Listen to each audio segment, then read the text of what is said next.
someone's already here.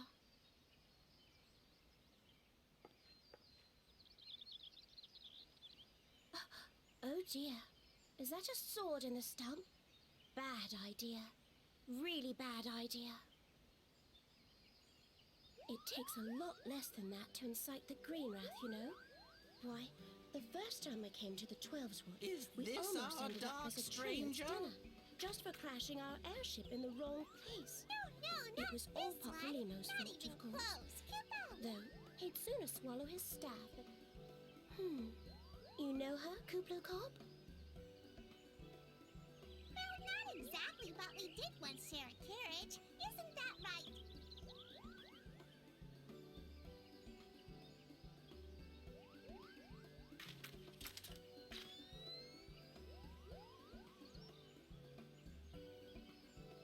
How are the readings?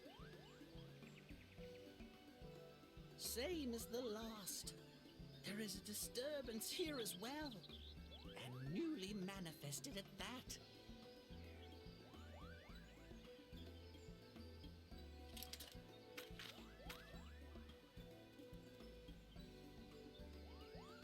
Kuplo Cop seems convinced of your innocence.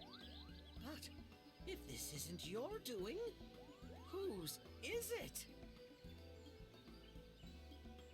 Ever since the calamity, the forest's been really sensitive. The slightest disruption to the etheric flow, and this sort of thing happens.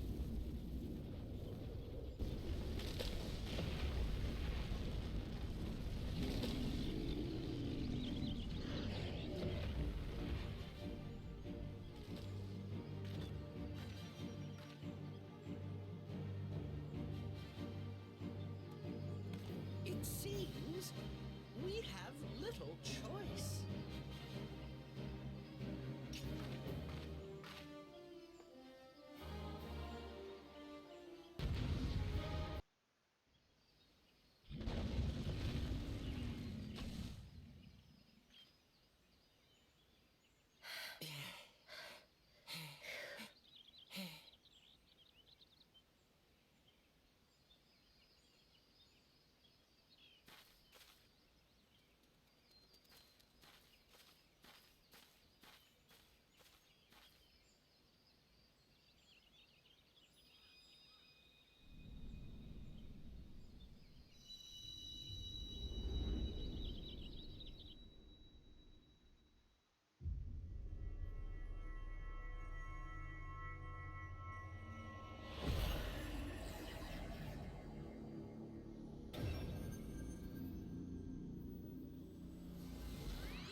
Hear, feel, think.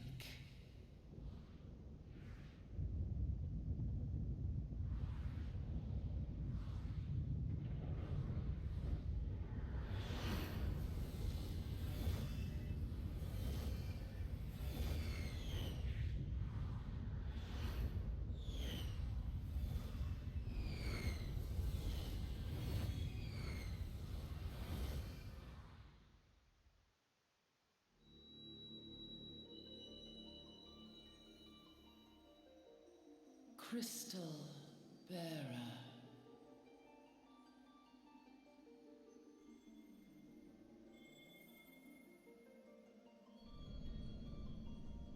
I am Heidelin, all made one.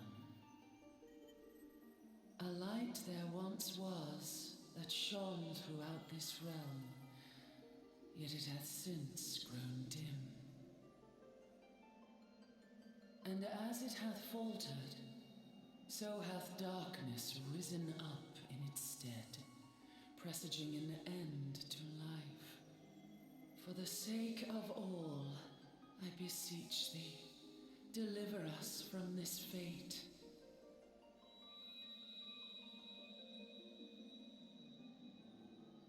The power to banish the darkness dwelleth in the crystals journey forth and lay claim to them.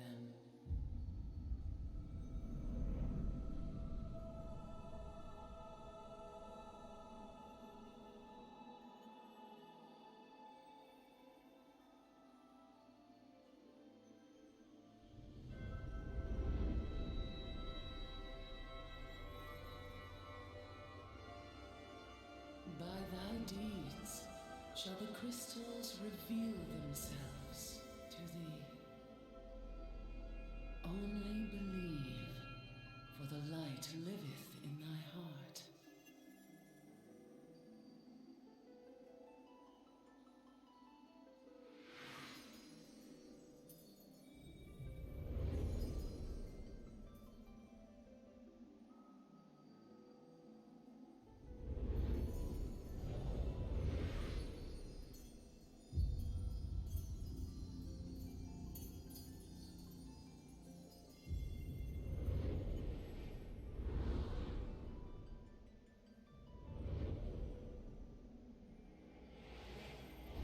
Go now, my child, and shine thy light on all creation.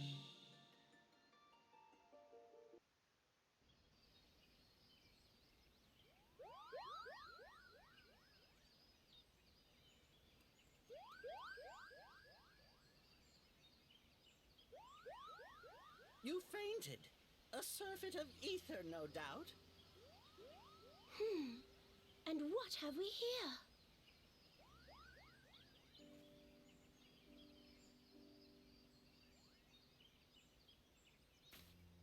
Our culprit, it would seem, an Ixal. And no ordinary Ixal either. A chieftain. That they would venture this deep into enemy territory, the beastmen may indeed be acting under orders.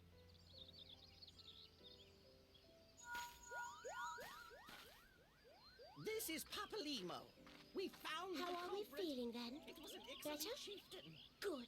Yes, we'll seek Brother Esumian's cooperation in the matter. Ida? Giant crystals? Oh, loud. Can't say I've seen Much any. the same as always. Are you sure you're feeling better? Understood. Over and out. Kuplokop, please bear word of these developments to Brother Esumian. We shall soon return to give a full report. Understood. Over and out. Kupo!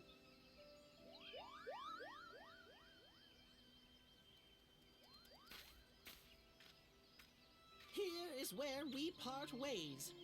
Till next time, take care.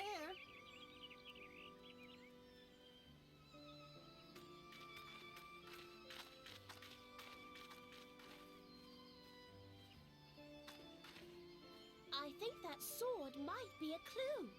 You should definitely pull it out and take it back to the Bannock.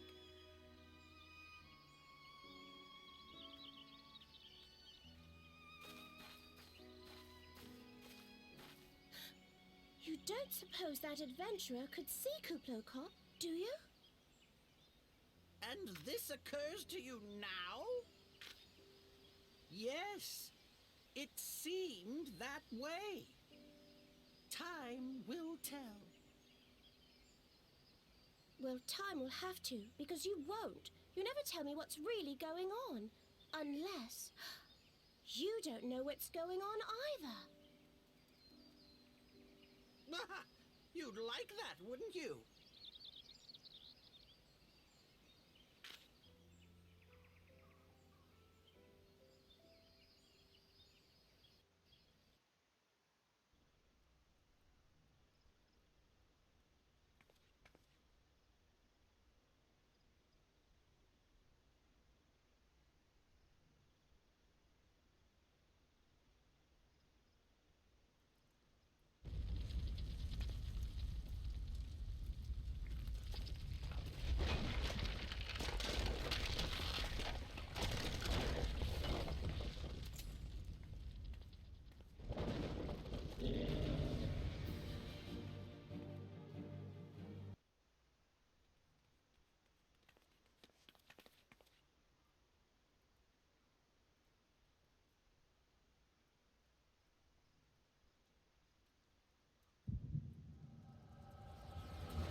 Elder Seedseer. My lady.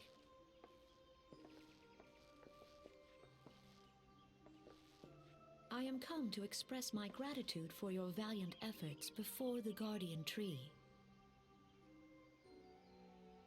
I am informed that an adventurer of singular talent now walks amongst us. You are she, are you not? My name is Kan-e Senna, and it is my solemn charge to watch over all who call Gridania home. Well met and welcome to our fair nation. It was your valor that won us the day, I believe. On behalf of all Gridanians, I offer you my humblest thanks.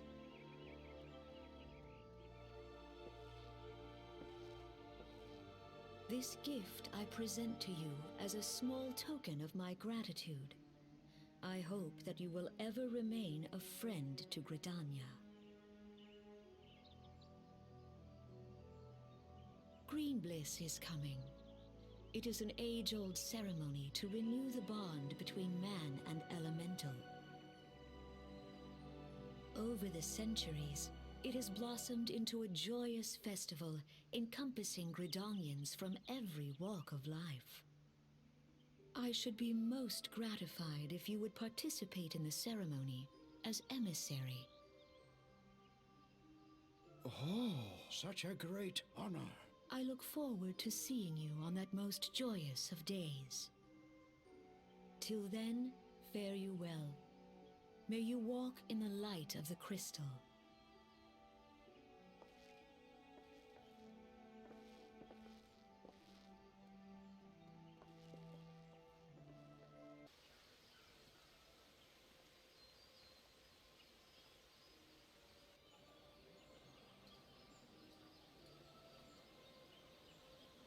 Look! The Elder Seedseer. 12 bless her hearts!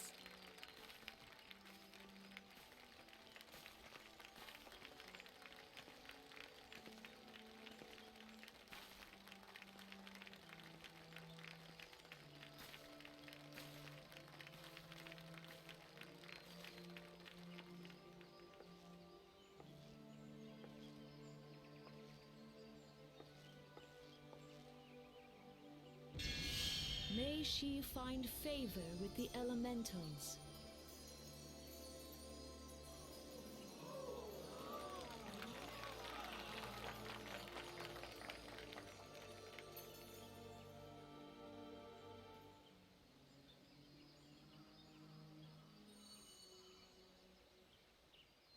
This radiance.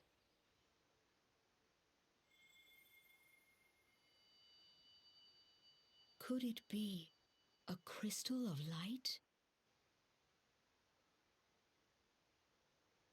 Tell me true, has the Mother Crystal revealed herself to you? Did you bask in her light? Have you, perchance, experienced sensations akin to ether sickness of late?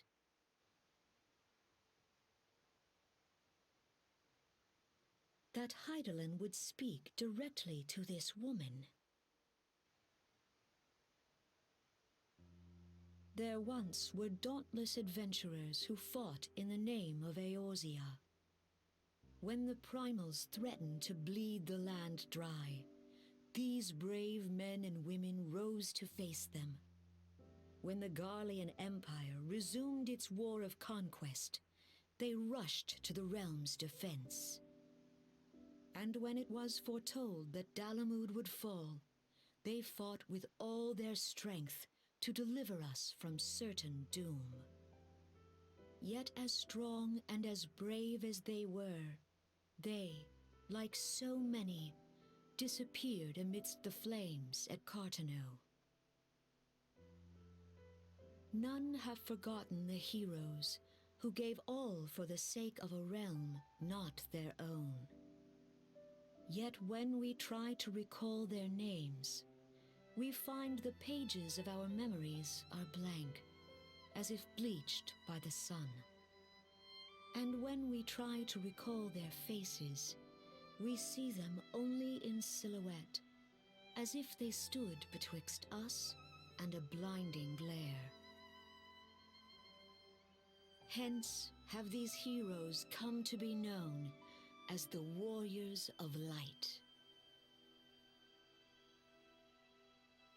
Beholding you, illuminated by the glow of the crystal, I could not help but be reminded of them.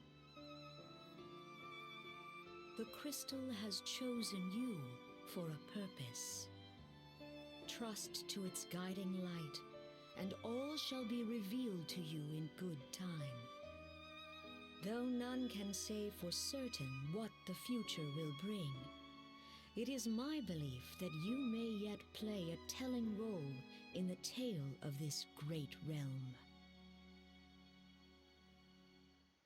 For the power of the echo resides within you.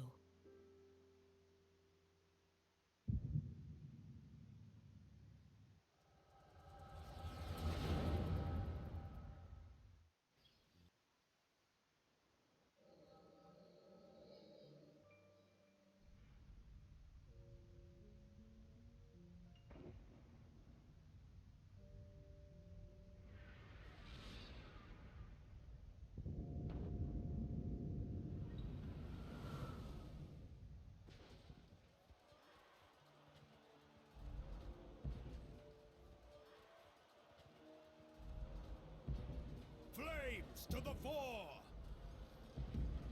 Victory belongs to the bold! Show those Imperial whore sons what we're made of! The left flank buckles. Divert the barracudas. Bid them hold that position, though it cost them their lives. The yellow serpents are in need of succor. Pray, send the white wolves to their aid. The adventurers risk life and limb for our cause. We must not fail them.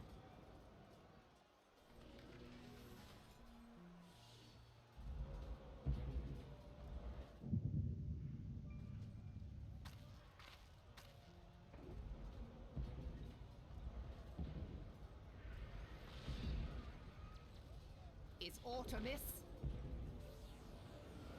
No, it is nothing.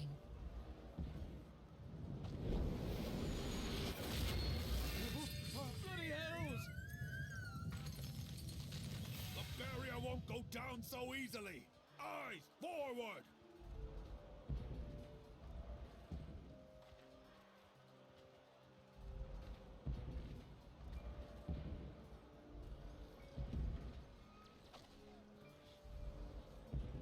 We are being watched.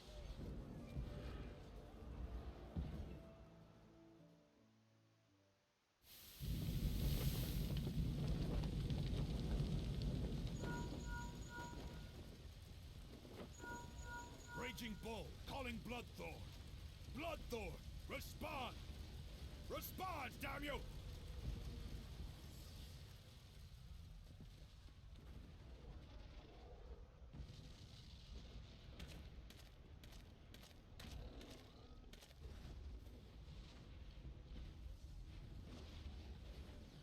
Ah! Raging Bull, this is Mad Snake. Respond. Ryder, this is Raging Bull. What news? We're surrounded by a blaze. There is no way out. God preserve, what is that thing? What's going on? Speak to me! God damn it! We cannot hold much longer.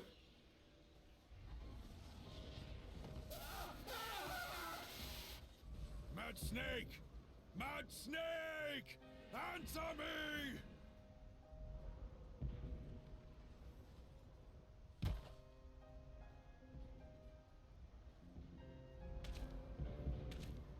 Damn it!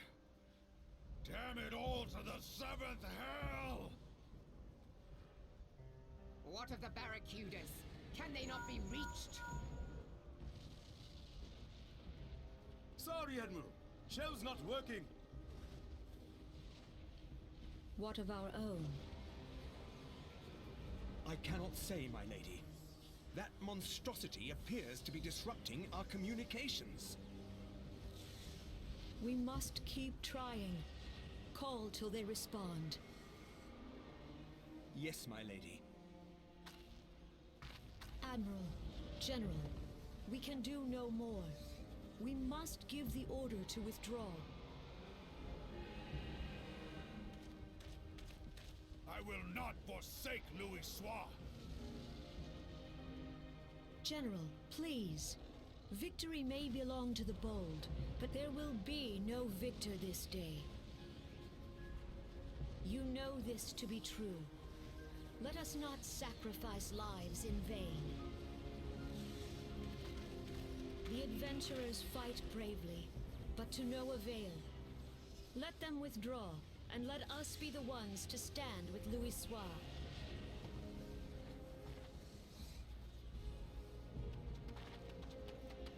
Belay previous orders. All Maelstrom units are commanded to fall back, effective immediately. Give the foreign levy priority. Let the main host cover their retreat and bring up the rear. Damn it! Relay the order. All flames are to withdraw. I don't care if our link cells are useless. You still have a working pair of legs, don't you? Well, use them, you bloody half-wit!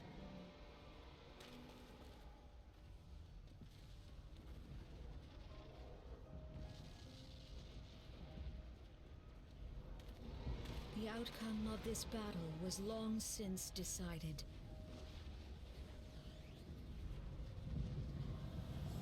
Better to retreat now than risk a massacre.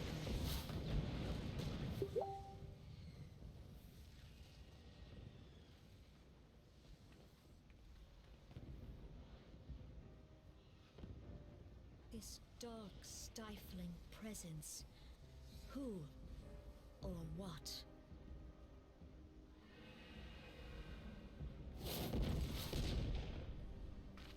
We go to take our place beside Archon Louis Soir. To your positions.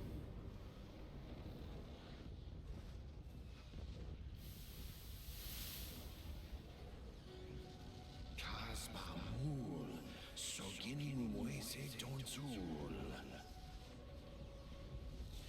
Logalo, Asawad Daken Bet Mubut.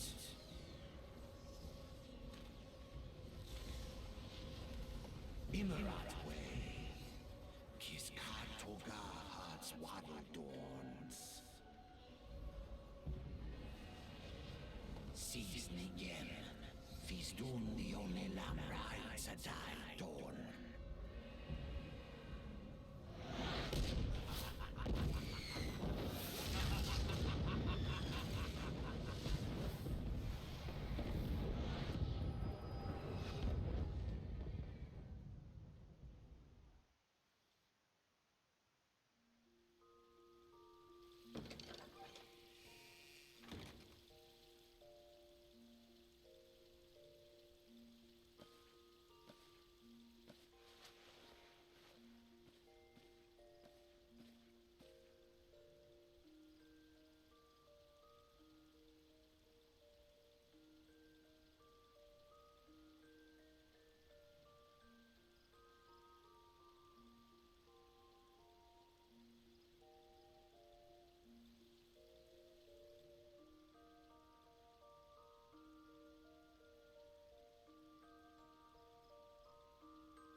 been 15 years, but the bitter taste of defeat lingers still. 15 years since the Imperial fleet set course for Mordona, led by the Egrios, mightiest of all vessels. Silver Till lay ripe for the taking, and all of Eorzea would soon be ours. Or so we believed. But an innumerable host of dragons met us that day, at the heart of which flew the great Midgard Zormer. Though we succeeded in slaying that lord among worms, the dread serpent's defeat was bought at too high a price.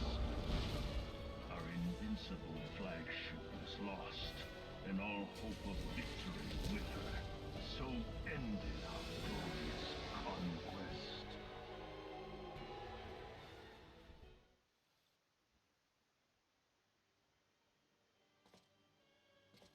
Eorzea, a blighted realm, riddled with false gods. Twice now it has eluded the Empire's grasp. For all the destruction it wrought, even Meteor, the great sin, failed to yield us control over it. And for this failure, the realm has sunk deeper into depravity. It is twisted beyond all reckoning, rotten nigh to the core. Yet, it must be saved. Only Garlean rule can bring order to Eorzea. It falls to us to deliver the misguided masses from their ignorance. We are of one mind, Lord Van Balzar.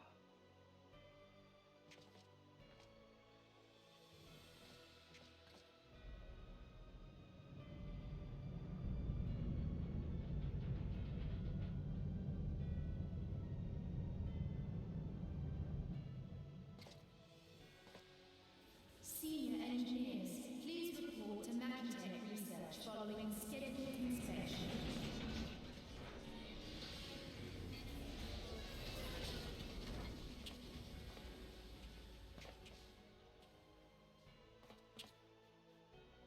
Hey, is the Legatus really planning to take another tilt at Eorzea? Hey? What hole have you been hiding in? We're in the midst of preparing for a new campaign, and a huge one at that.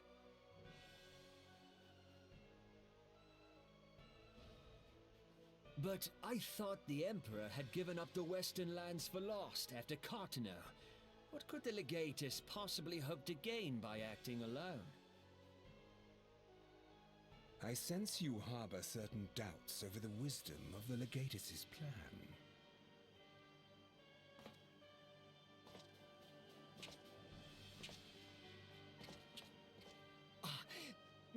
My lord!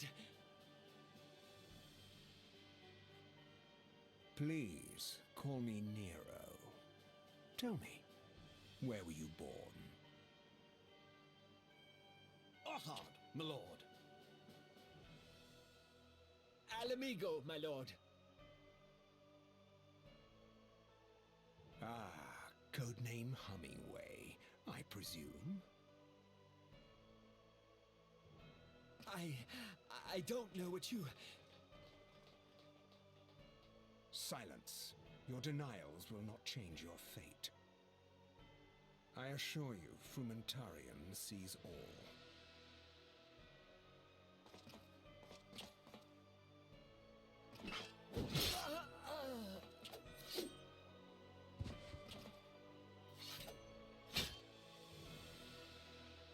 Clean up this mess, and do not miss any, or I shall be most displeased. At once, my lord.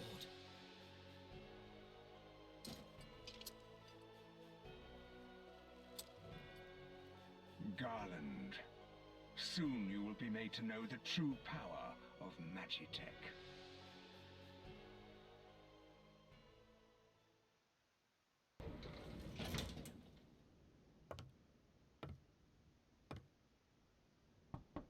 Enter.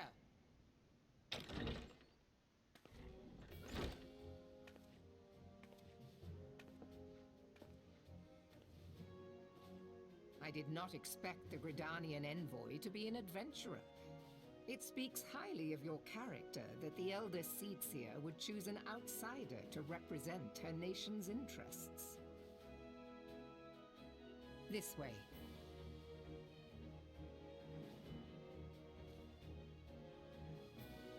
I bid you welcome. I am Melve Blufisvin, Admiral of Limso Lominsa, and Commander of the Maelstrom.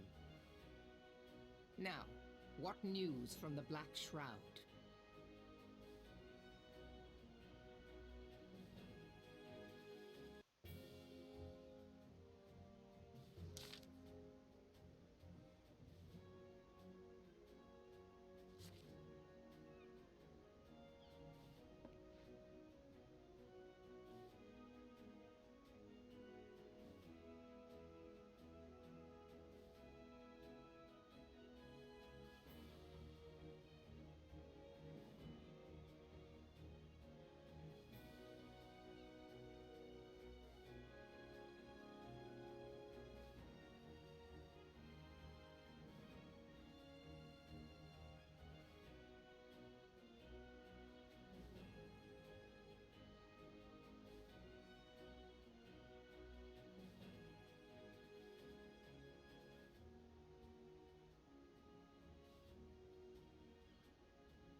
Ah, a guest from Gridania. I thought I smelled leaf mold. I won't hold it against you. If you're half the warrior Kane says, 'tis a wonder you don't reek of dead Ixal. Welcome to the Sultanate of Ul'dah. I am Rauban al-Din, General of the Immortal Flames. But you did not come all this way to trade formalities.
So you're the adventurer of whom I've heard so much.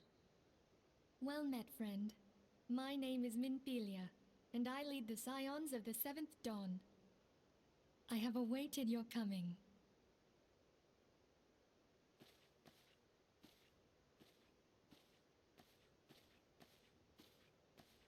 Please, be at ease. You are among friends here.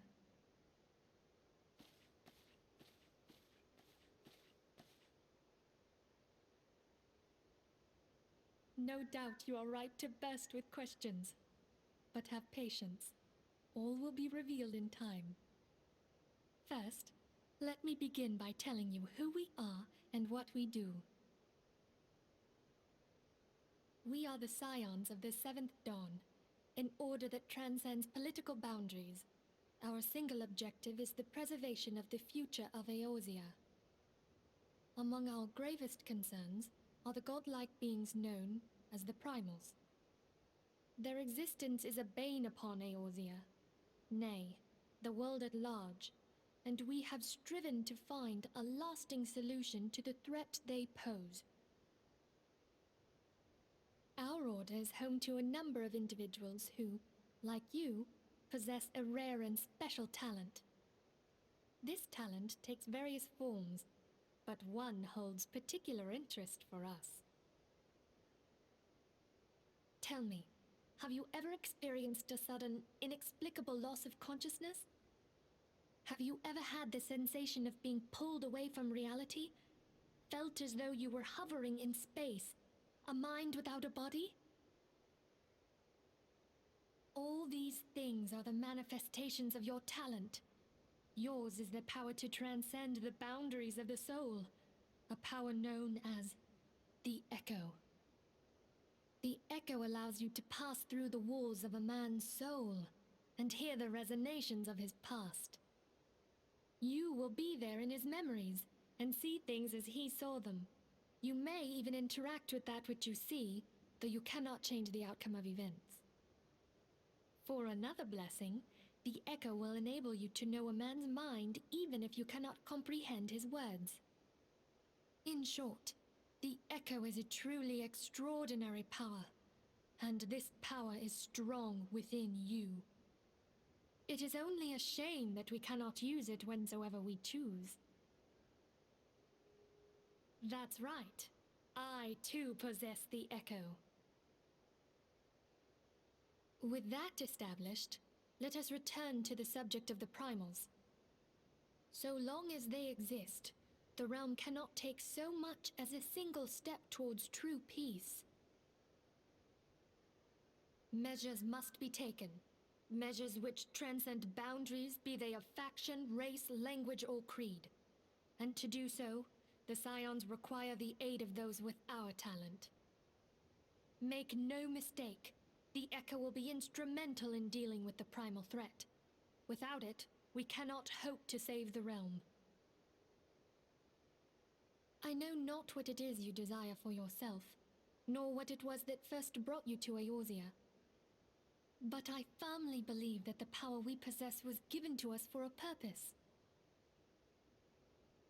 Why else would the gods entrust man with a gift so extraordinary, if not to have him use it? And so I implore you, lend us your power.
I take it you will help us. Wonderful! I knew you wouldn't let us down. But come, I would introduce you to your friends in the Order. Tell me, does the name Sharlayan ring any bells? It used to be one of Eorzea's 6 city-states, and was situated in the northwest of Aldenard. The Sharlayans were the keepers of wisdom both old and new. Their mastery over magic and ether was unsurpassed, and even the Garleans knew to fear them. Among their number, there were a noble few who devoted their lives to safeguarding the future of Eorzea. When the realm began its descent into chaos, and their countrymen fled for the motherland, they alone chose to remain here. These noble men and women were called the Archons. Those same brave souls stand before you now. The masked woman is Ida, and beside her is Popolimo. The two are charged with surveying the Twelveswood. Hello there! Welcome! I had every confidence that you would agree to help us. Me too?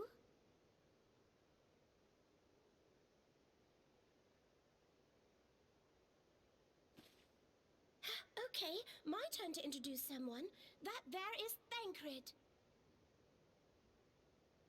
He is our man here in Ul'dah, Jewel of the Desert. Welcome to the team. If I may, the lovely maiden beside me is named Y'shtola. Limsa Lominsa has the pleasure of being under her care. Greetings. Last but not least is Urianger, who presides over all affairs within these halls. Pray seek him out whenever you have questions.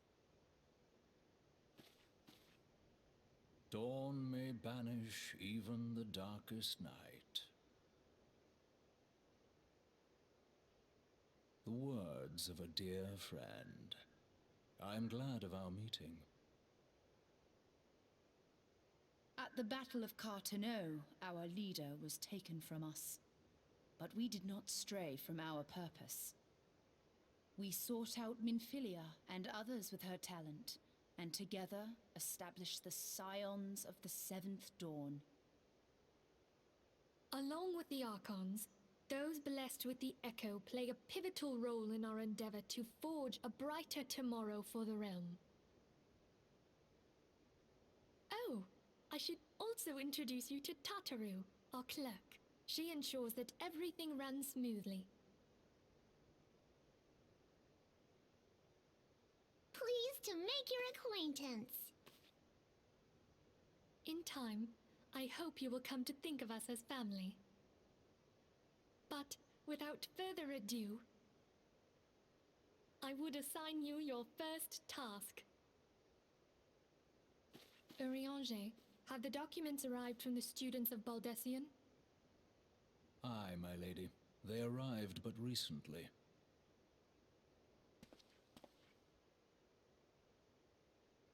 We have received a request for aid from the Immortal Flames. Thancred, would you do the honors? It would be my pleasure. Some days ago, a crystal caravan registered to Amagina & Sons mineral concern was waylaid and divested of its cargo. But there is more. Within a bell of the robbery, several people were reported missing from the shantytown outside the city. At a glance, one would assume the involvement of bandits, kidnappers, and coincidence. Such crimes are hardly uncommon, and the Immortal Flames deal with their like almost every day. However, this time we have reason to believe that a primal is involved.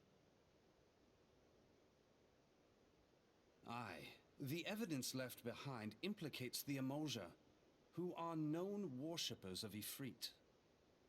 If we then consider the objects that were taken, there is no room left for doubt.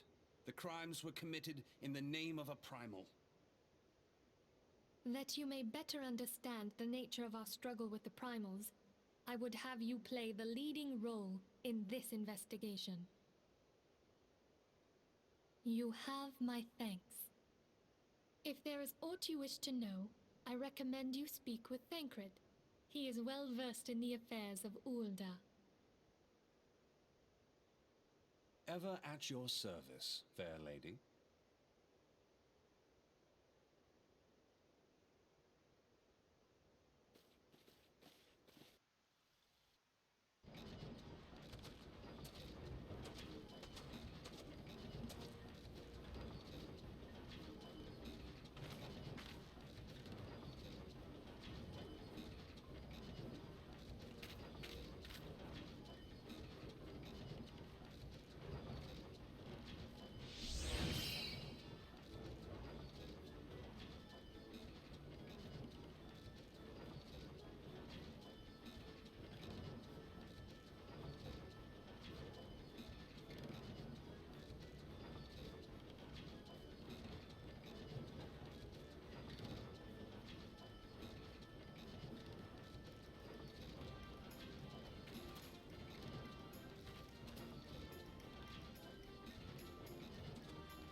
I'm an animal herself!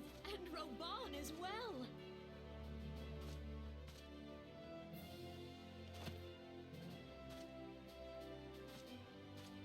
Hark you, souls of flame, drawn to the bosom of the desert, where the fire burns brightest and shall rage forevermore. Hurrah! Rauban! Where since antiquity, under the sage and judicious rule of the Ul dynasty, we have wrought sand into gold.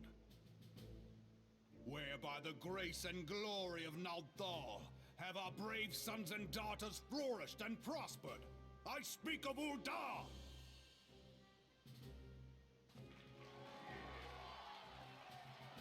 There, at the Flame General's back flies the Grand Company's standard. Note the sigil.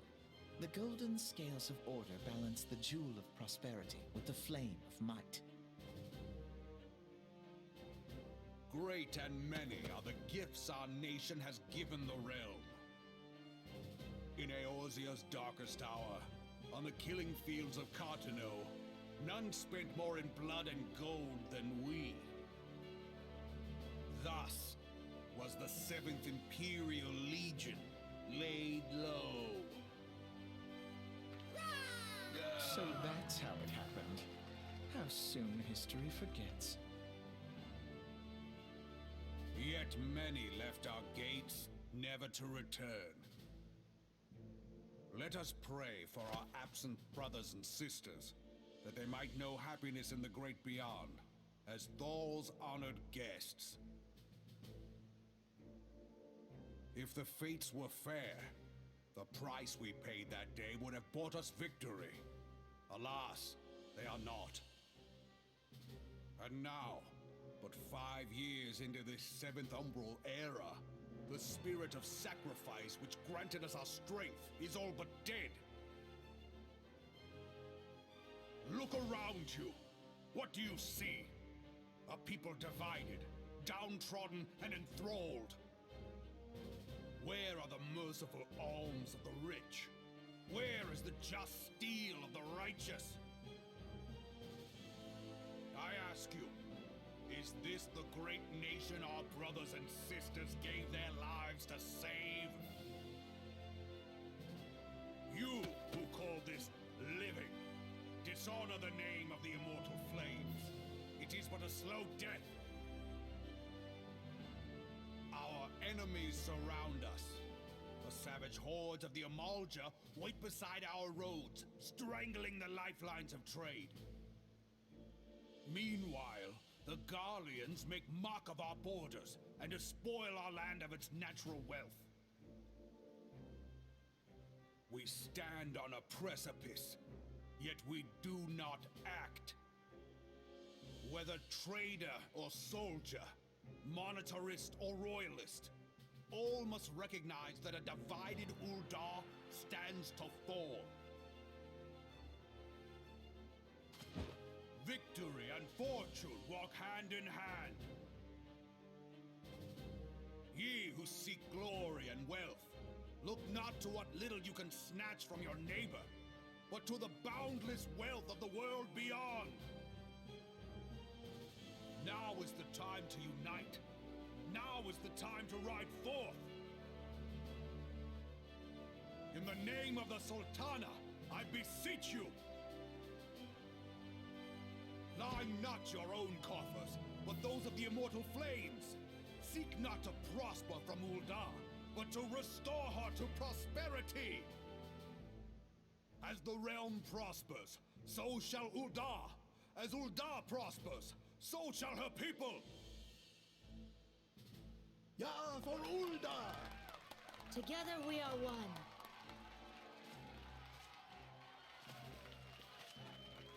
Your grace.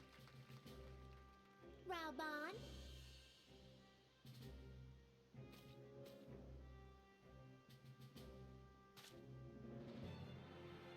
People of Ul'dah, I, Nanimo, 17th in the line of Ul, address you. Much has been made of the wealth of Ul'dah. Yet those who measure that wealth in coins and carats are gravely deceived. For the true wealth of Uldar lies in the health, happiness, and hopes of her people. Beloved subjects, I bid you raise aloft the torch of Uldar, that her flames might serve as a beacon for all Eorzea to see. Long live Nanamo! Glory to the Sultana! For victory and fortune, stride fearless into the Inferno, for we are by fire reborn!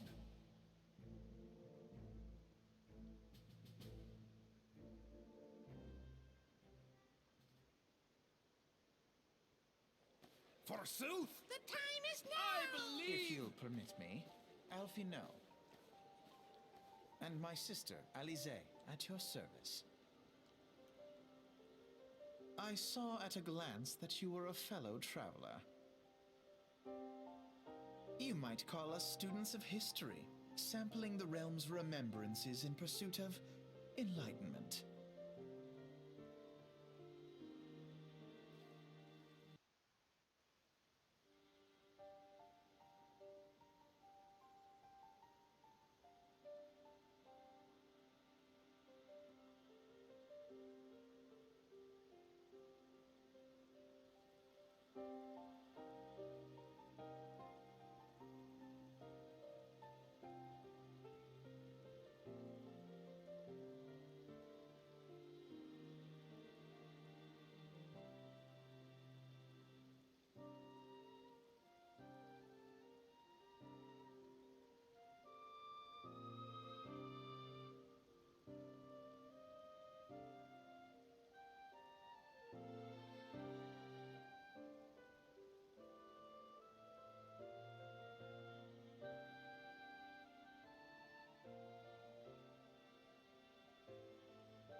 I lost my son to the calamity.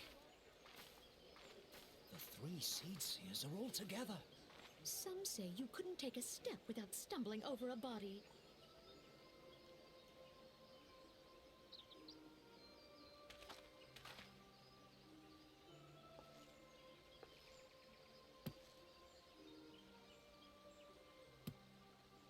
Our forebears were once strangers in the Twelveswood. Fearful of the Green Wrath, they hid themselves in the dark recesses of the earth. Yet they dreamed of basking in the dappled sunlight of the forest. Through great effort, they proved their worth to the elementals, and were granted a place beneath the boughs. So it was that Gridania was born, some 5 centuries ago. Working hand in hand, the Hyur and the Elysian settlers sowed the seeds of our civilization, and soon they were joined by folk of all races. So nourished by the waters of unity, and blessed by the light of the matron, Gridania flourished into the great nation it is today. Do you see the Gridanian standard? There, hanging behind the Elder Seedseer. The entwined serpents represent the unity between Hyur and Elysian. An elegant symbol, do you not agree? In accordance with the will of the elementals, we have embraced a life of peace. Alas, our neighbors have not always sought the same for themselves, nor for us. Though we Gridanians have no love for war, we have still less for those who would threaten our way of life. Ever have we fought to protect the sanctity of the Twelveswood. When the Garlean Empire brought its war of conquest to Eorzea, we rallied under the noble standard of the Twin Adder that we might push back the encroaching darkness. And it was we who prepared the ground for the reformation of the Eorzean Alliance, that all the peoples of this realm might stand united against the common threat.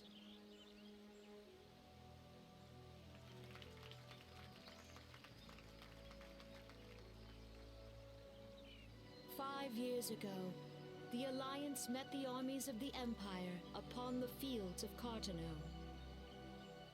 It would prove the bloodiest battle in recent memory. Countless Gridanian lives were lost.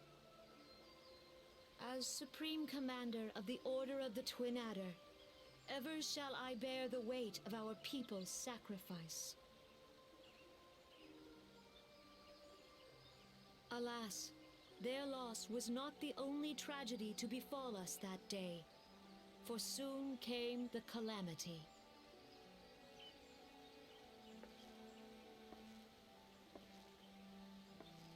The scars borne by our forest are a constant reminder of its violence.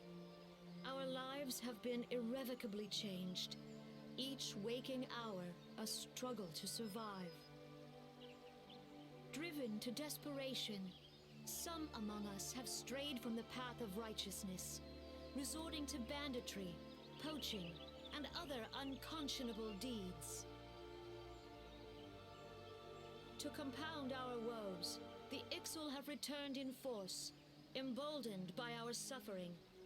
They test our defenses nigh without cease, and prey upon the vulnerable. So beleaguered from within and without, it is of little wonder that our unity now falters. Dark times are upon us. Time was a man could walk the high roads without fear. On this day, 5 years ago, countless Eorzeans laid down their lives that we might behold another dawn. Please join with me in honoring their memory.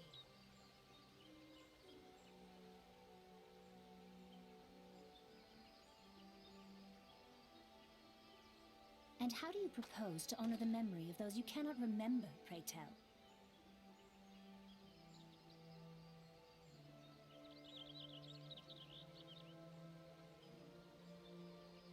The destruction wrought by the calamity was indiscriminate. It dealt death to Eorzean and Garlean alike. Yet while we have labored to rebuild our homes, to rebuild our lives, the Empire has set about raising steel fortresses here in the Twelveswood. Let none be mistaken. The Garleans remain the greatest threat to our survival. If we are to stand against them, we must remember what it is to be united. Our many troubles blind us to the woes of our fellow man. Thence is harmony lost. Yet harmony is the founding principle of Gridania. We are gathered here to honor the fallen. Let them be honored not only in word and thought, but through concerted action. I bid you join hands with me once more beneath the Twin Adder's standard. And together, let us heal the forest's wounds, that our progeny might live in harmony beneath these ancient boughs. For serenity, purity, and sanctity.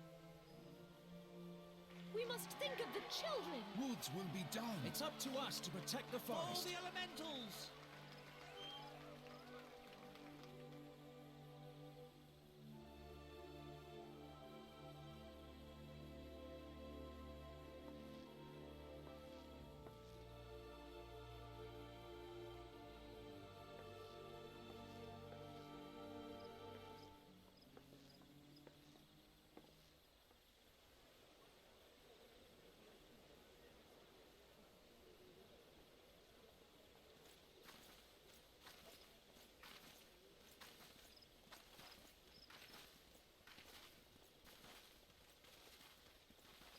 If you'll permit me, Alphino. And my sister, Alize, at your service. I saw at a glance that you were a fellow traveler. You might call us students of history, sampling the realm's remembrances in pursuit of enlightenment.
The Garleans are another matter altogether. So much for our alliance. It's sunk beyond the seabed.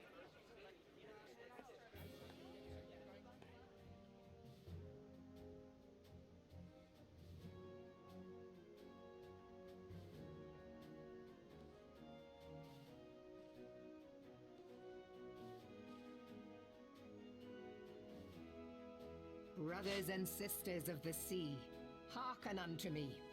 Look upon this, our mighty crimson standard, and tell me your hearts do not swell with pride.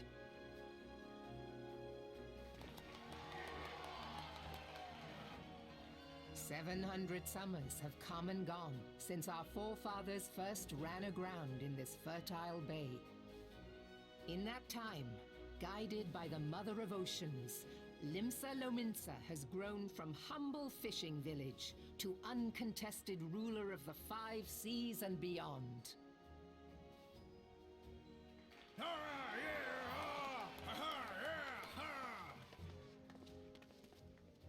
Did you look as the Admiral bid you? It is a rather stirring standard, I must say. The Crimson Field is meant to signify the blood of fallen crewmates, while the Black Longship represents a pirate vessel. When the Garlean Empire marched upon Eorzea, we assembled beneath the Maelstrom Standard, and our grand company was reborn. All answered the call, from the Knights of the Barracuda to Hilthier's bloody executioners, and together we met our would-be conquerors upon the field of Cartano. That day, the world bore witness to the united strength of Limsa Lominsa. I swear to you, no army ever fought harder or with more courage, yet many of ours did not survive. Join me now in remembering those who fought in the name of freedom and fell. May their souls be returned to the sea.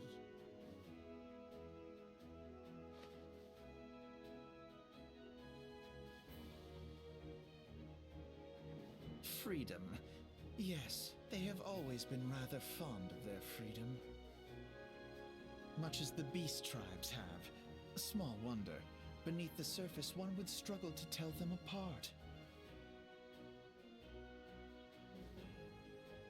It has been 5 long years since the calamity struck. 5 long years of tireless rebuilding. Yet still the wounds of the calamity fester and weep. But when I stand atop the mizzenmast and gaze out upon our battered and broken vessel, I see an undying spirit. Did we not build all this from the wreck of the Galadian all those centuries ago? Shall we not do so again? Yet there are those who would see this ship of ours sink beneath the waves of the restless Rotano. The Sahagin creep ashore seeking blood for their accursed god. Those fishbuck The Sahagin have risen?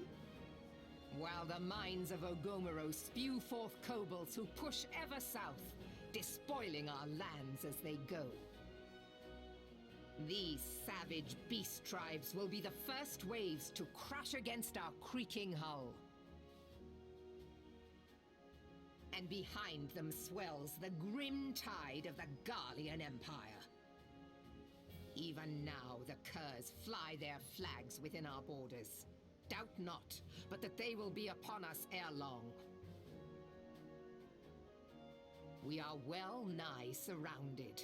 Yet there are those among us who would rather turn their swords against their crewmates than our cannons against our foes. How can we hope to repel our many enemies when mutiny breeds below deck? There is but one course left to us. One bearing that will bring us victory over the beast hordes and the Empire both, and see this ship safe to port. We must mend the rift the calamity has reopened twixt pirate and maelstrom, and stand fast with our adventurer brothers against the coming tempest. Mark ye well, a crew without unity is no crew at all. 'Tis but a mass of drowned men. To me, then, brothers and sisters of the sea, gather beneath the undying crimson standard, and pledge me your strength, your skill, your wisdom. And with the guidance of the navigator, this great vessel of ours shall ride the waves, till sea swallows all. Long live the Admiral! Admiral Mervyn! Gather the lads! Where's me cutlass? I'll follow ye to the 7 hells, Admiral!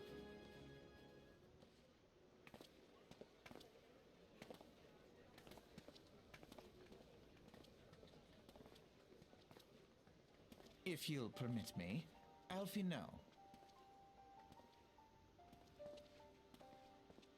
And my sister, Alize, at your service.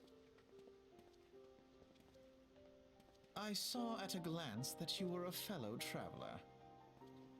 You might call us students of history, sampling the realm's remembrances in pursuit of enlightenment.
Gods only know what grand company our adventurer friend will keep.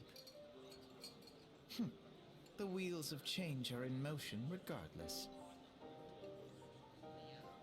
Brother, are you certain this course is best? Whatever do you mean, dear sister? The so-called remembrance ceremonies were little more than standard waving rallies. As though the Calamity and 7th Umbral era warranted scarcely a mention. Well, of course they were standard waving rallies.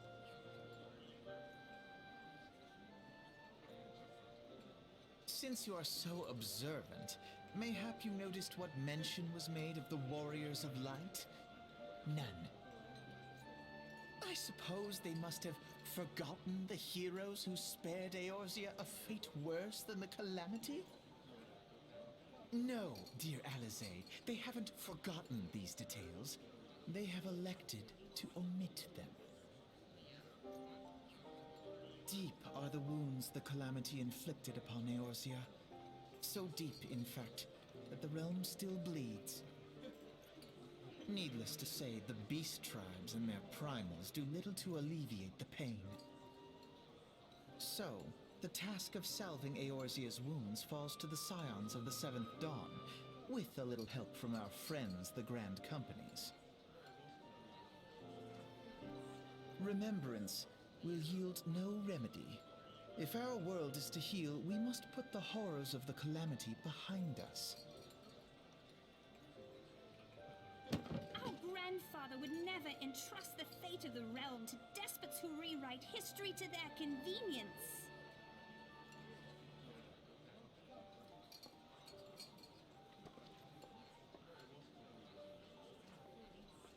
There must be another way to cure what ails this world, and I mean to find it. You are most welcome to try. Our paths may differ, but our destination is the same. In time, I dare say we will see eye to eye. I should hope so. My lady! We are to escort you! Hope does not come into it. We share the burden of this fate, dear sister, and will prevail together or not at all. The salve will serve not only to close up our present wounds, but prevent old ones from opening anew.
Now, having set aside the formalities,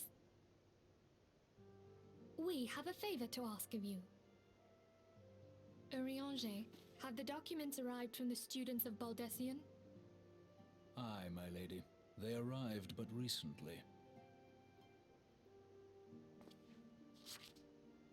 We have conducted a study at the behest of the Order of the Twin Adder. Papalimo, Ida, a synopsis if you would. Our task was to survey the behavior of the Sylphs, a beast tribe indigenous to the Twelveswood. Oh, how to describe them. They look like Gisselgreens, floating ones, that worship the primal Ramu. Ahem. Though technically a beast tribe, Sylphs are blessed with a comparatively personable demeanor, conducive to peaceful communication. Offering us an invaluable opportunity to learn what the beast tribes know of the primals. While Ramu's existence is well documented, the Sylphs do not, or perhaps cannot, summon the primal any longer, insofar as can be ascertained, until such time as we know. It would be unwise to assume that the threat posed by the primal has passed. Which leaves Gridania with the added worry of not knowing what they should be worrying about. In that regard, they are hardly alone. What we can say with absolute certainty is that Gridania has its hands full fending off Garuda, who, I need hardly remind you, is among the most savage and terrible of all known primals. In short, it is essential that we approach the Sylphs in as diplomatic a manner as possible. Words and actions can be misconstrued. The only sure way to communicate our intentions is the echo. Winning the Sylphs' favor may well bring us a step closer to mitigating the threat of the primals. Will you help us?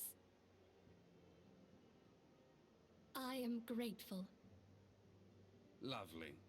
Well, as much as I'd like to help, I'm afraid I would be of little use to anyone in Gridania. A veritable babe in the woods.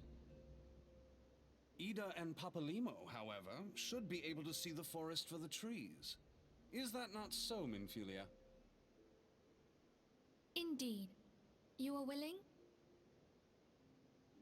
Leave it to me. Us, Ida, us!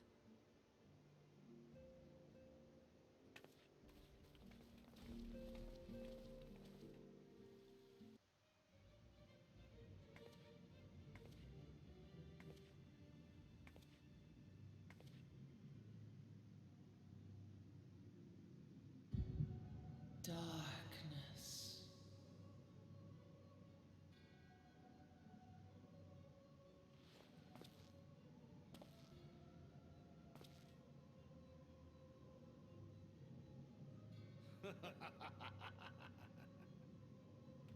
Elko Hijra Bublo Hans.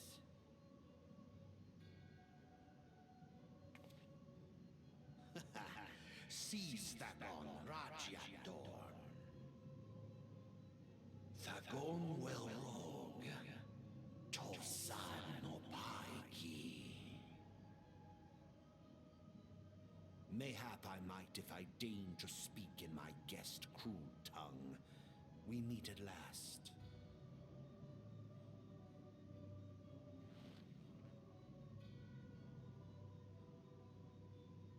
I am Lahabrea of the Asians, servant to the one true God. Yours is a most fantastical tale, truly absorbing. It is a tale to tell Eorzea's children before bedtime, and it will soon be dark, bringer of light. The dark minions. All the stands between this world and darkness is an irksome anomaly in the ether.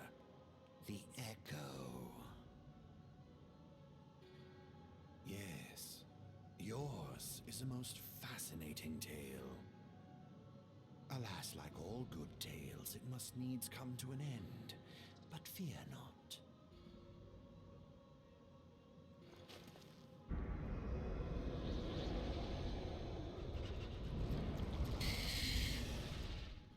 Here, feel the presence of evil. For the end of your tale is but the beginning of another. The tale of the crystal's demise.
the Maelstrom requests our assistance. Concerning the kobolds they sent such copious notes on, I presume? Yes. And no. It has more to do with their findings, which portend a peril far greater than any beast tribe. What sort of peril? The worst kind. A tribe of kobolds in the vicinity of Limsa Lominsa has reawakened Titan.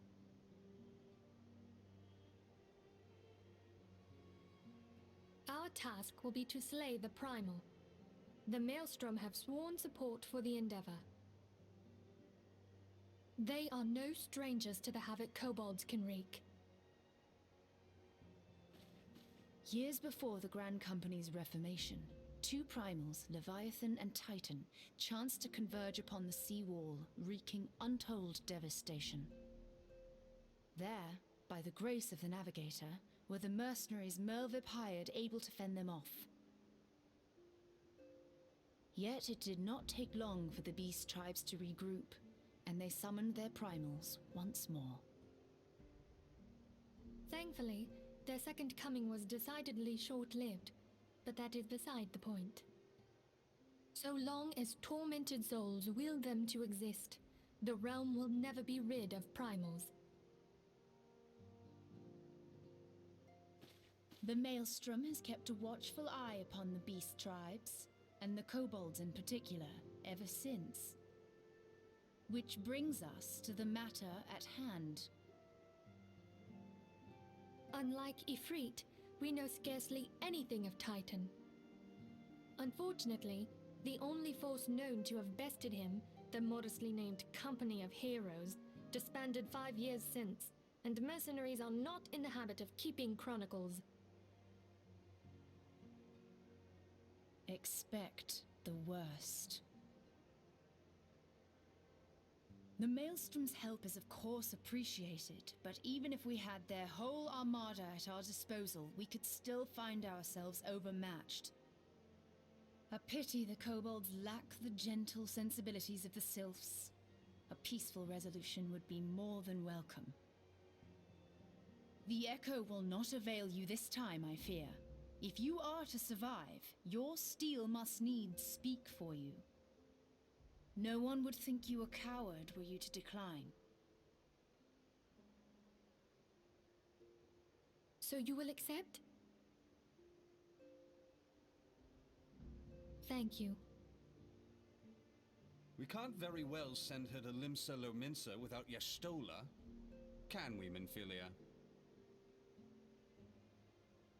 May I ask that of you, Y'shtola? I never thought it in question. Ever reliable. Very well. We will spare no effort to win victory. You may count on the full support of the Scions of the Seventh Dawn. And all not afield will aid the fight from afar. Thancred, Ida, go to the Grand Companies. Tell them of our plight and solicit their support. Urianger, send word to the students of Baldessian, and Alfino if you would. Papalimo, compile all the information we have on Titan, little though it may be.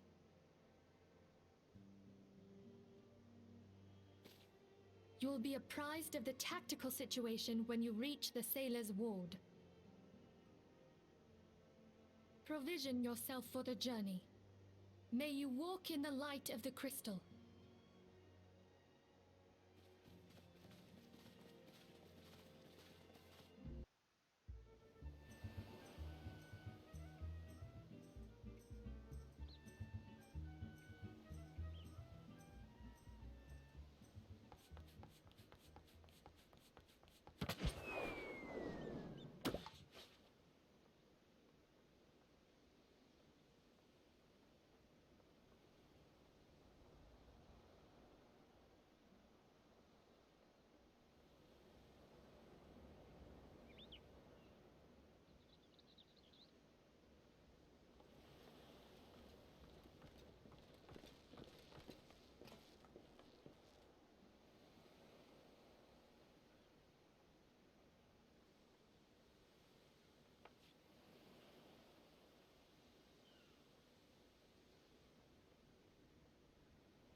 We'll be awaiting your return at the Waking Sands. There is much to discuss. Godspeed.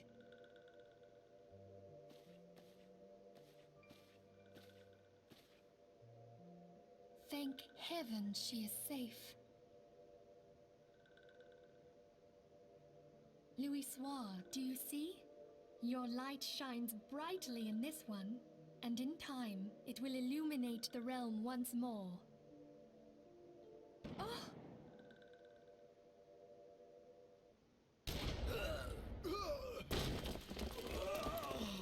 Advance no further!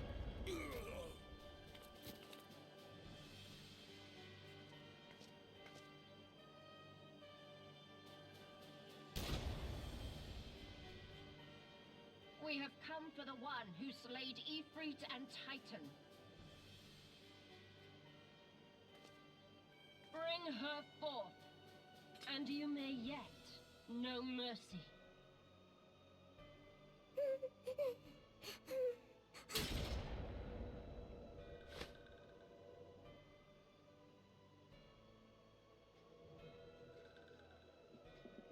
Confound it.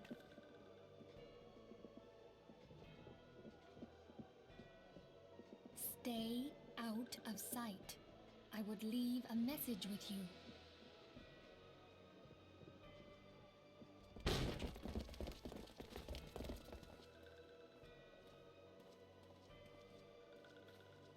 I surrender myself, on the condition you spare the innocents. Conditions? There speaks the Supreme Sire. I'll grant you have courage, but you would be better served by armor.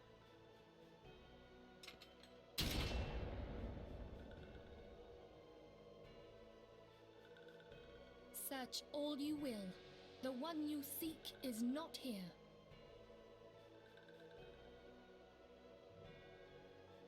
So it would seem.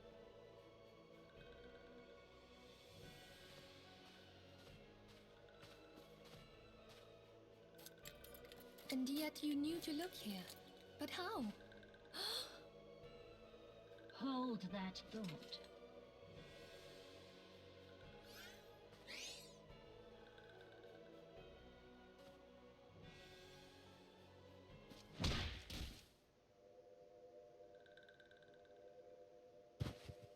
No! Conditions of surrender. Denied. Cease at once! Have you not done enough? Perhaps. Enough. We must away. Though we have not found our quarry, the High Priestess of the Scions should suffice for now. They say she also possesses the Echo. I cannot wait to hear her scream. I said enough! We leave! Bring the prisoners.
I fondly hoped that I might be the first to speak with you. Would that I had been so fortunate. At ease, adventurer. I come not on behalf of the Empire. On the contrary, I mean to revive the scions of the Seventh Dawn. And to that end, I have come in search of a legend. The greatest engineer of our time, Master Cid Garland. I have come for you. I fear you are mistaken, child. He is but a poor soul who bore witness to the horrors at Cartano. I beg of you, leave us in peace. Wait,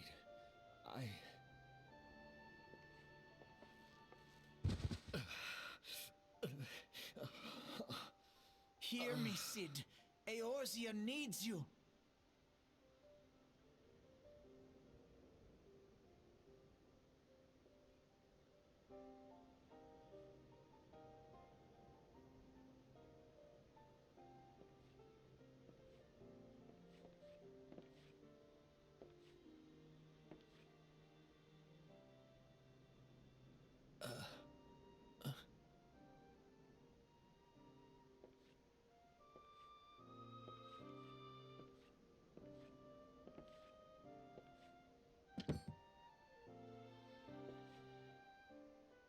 Cid, was it? Here, these belong to you. I thought you bore the mark of greatness. It seems that I was right. Our time together was all too brief, but it felt as though my son had returned to me. You have brought joy to an old man's life. But it is time for you to help those who truly need you.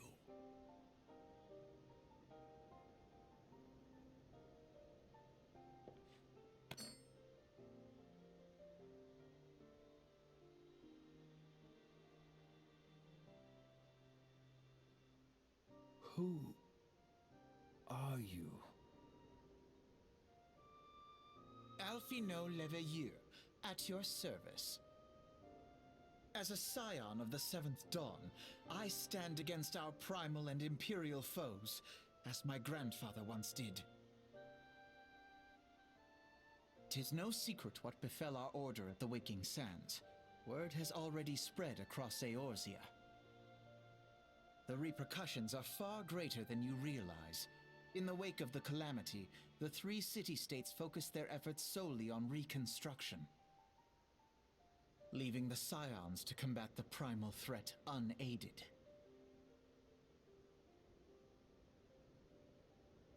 And lo, we are all but destroyed. Yet even as the nations mourn our demise and abandon what little hope they have left, we cannot forsake our duty, now least of all. The Ixal have summoned Garuda once more, and she torments the people of Kurthus as we speak.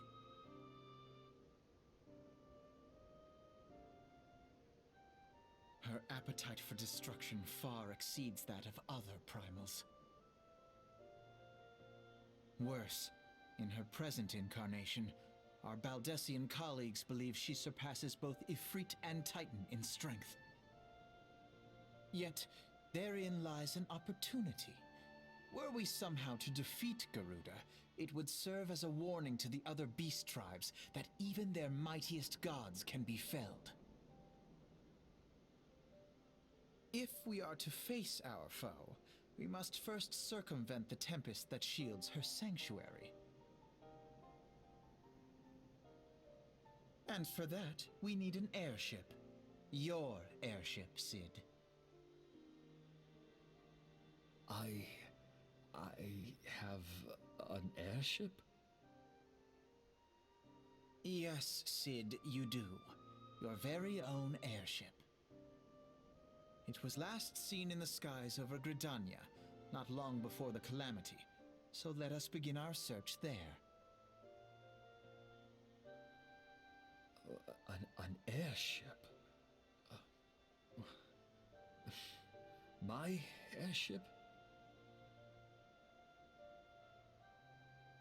Oh, wait.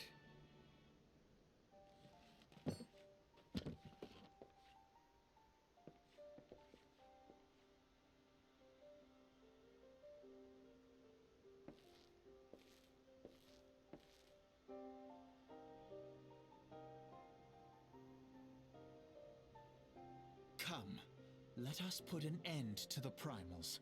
Together, we will show the world that the Scions are still a force to be reckoned with.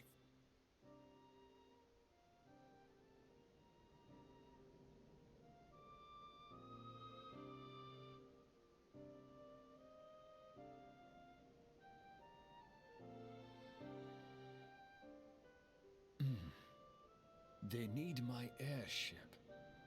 They need me.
There. She's ready.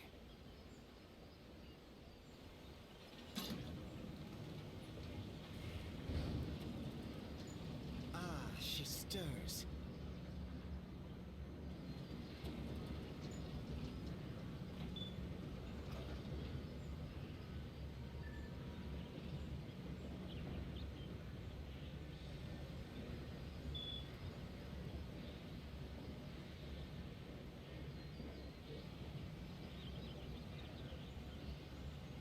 To Kurthus, and an audience with the Harpy Queen Garuda.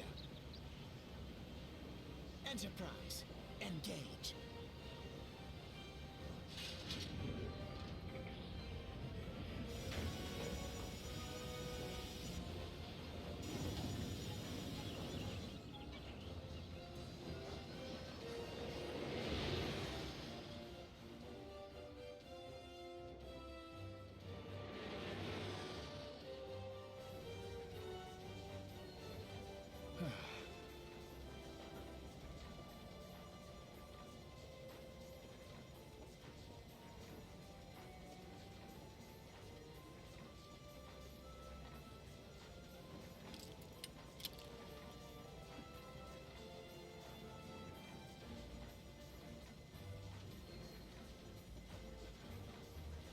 Damn it!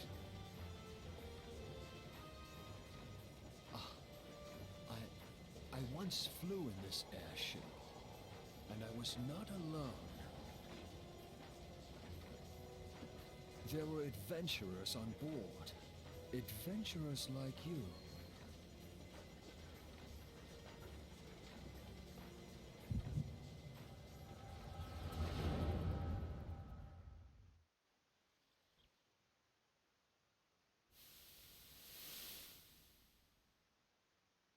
Just how long have I worn these damn goggles?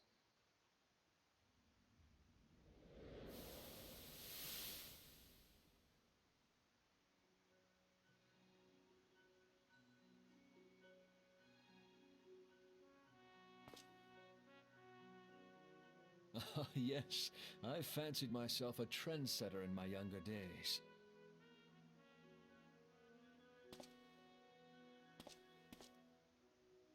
The young prodigy, admired by all, exactly like his father.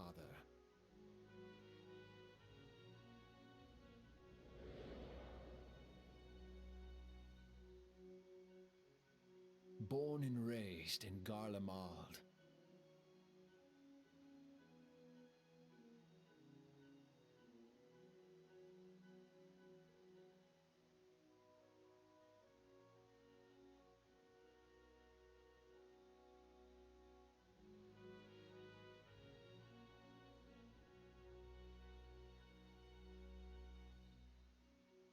It was only natural that the precocious young student should become an engineer. Had his father not done the same?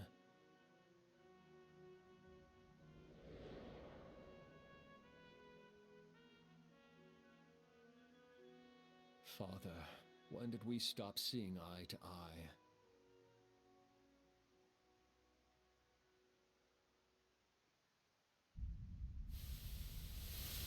When did Meteor become your everything, and your loved ones cease to matter?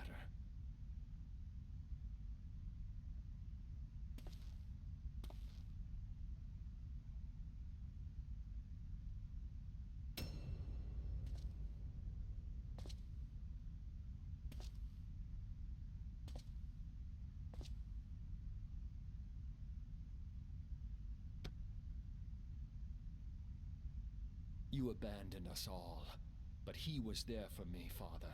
There for me when you were not.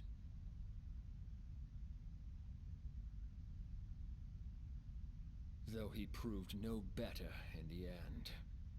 Gaius was just another man, with an all-consuming obsession.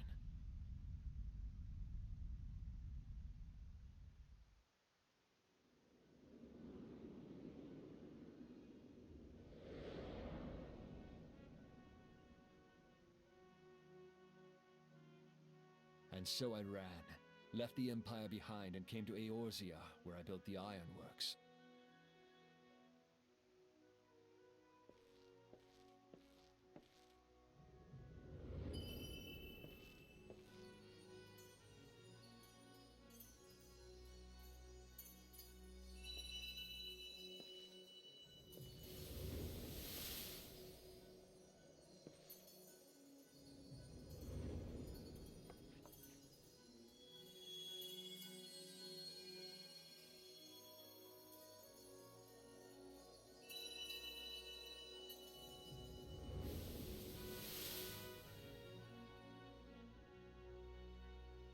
Yes, it was then that I first donned these goggles.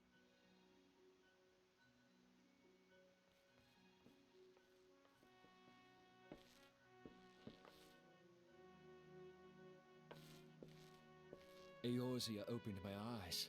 It was home to so many manner of people, each with their own hopes and dreams. People worth saving, and so I fought beside them. I wanted to prove that my knowledge could serve a nobler purpose. I wanted to prove that there was another way. And it all began that day when I found my new home.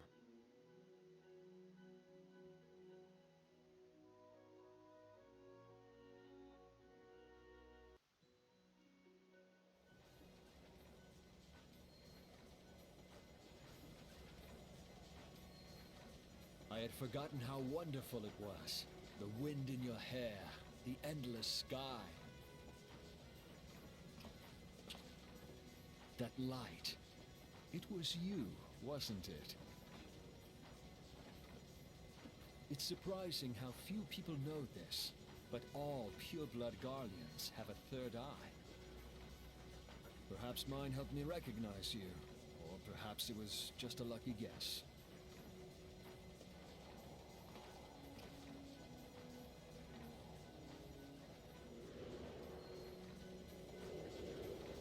The Enterprise was made for this, to carry Eorzea's protectors into battle. I am proud to be able to call her my own. Sid? What exactly do you remember? Alfinord, my boy. Sorry to have been such a burden.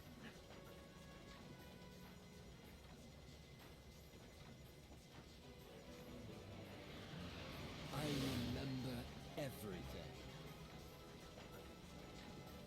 My name, my people, and my purpose. Everything. Come, it would be rude to keep Garuda waiting.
Why do you not tremble at my might? Why do you not beg for mercy? Why do you not die? We've done it! Impossible it is! Kill you all! Is that all? O Lady of the Vortex, O mighty Garuda. Of all primals, the most terrible, I say again, is that all? Gaius! Ah, Sid, my boy, you look well. For one who has forsaken kin and country, I wonder what else you will forsake before the day is done. What? What exactly did you hope to accomplish here this day?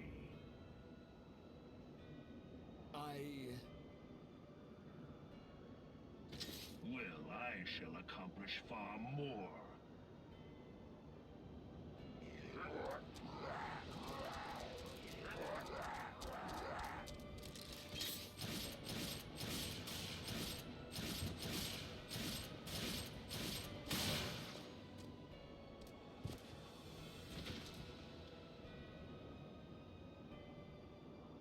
Is that all? Is that all? Insolent mortal! I shall make you suffer! That foul stench! I see now. She has touched you! Very well.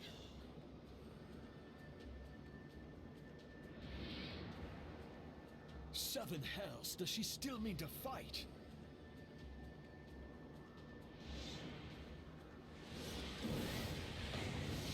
Our Lord of the Inferno Almighty, brought us succor in our hour of need.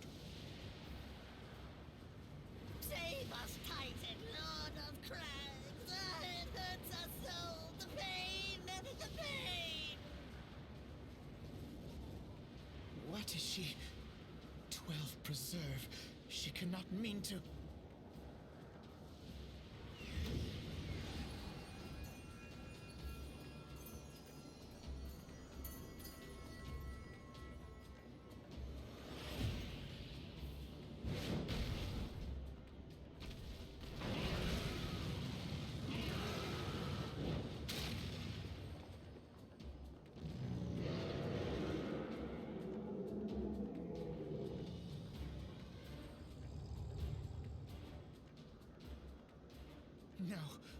No, this is all wrong.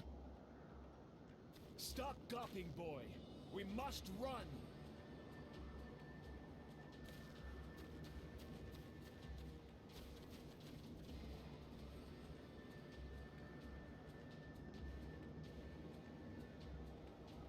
Surrender yourselves unto me. I would feast upon your ether. None shall stand against the wind.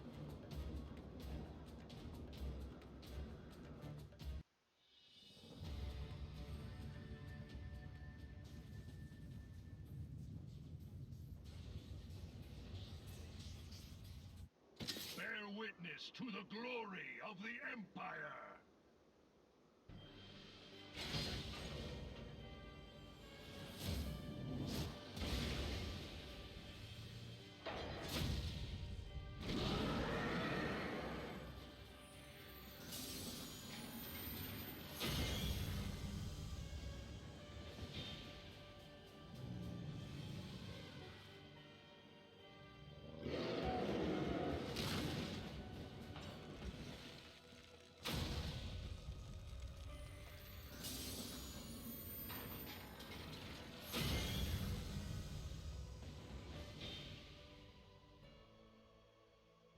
It is you who will suffer, Garuda. Ancient Alleg had ways of dealing with your kind. Now, look on their ultimate weapon, Icon, and despair.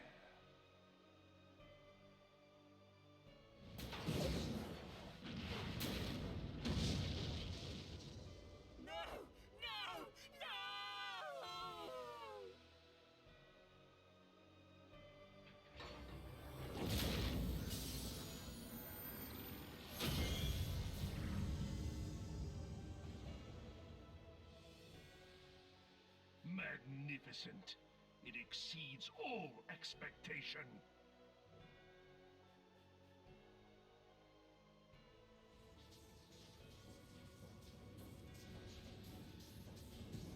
With each primal it consumes, it grows more powerful. A marvel, is it not?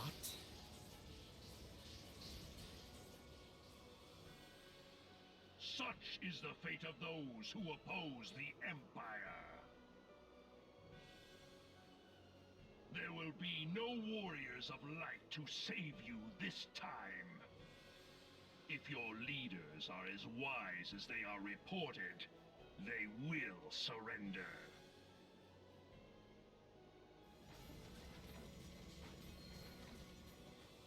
Your skills are impressive, but they will not be enough.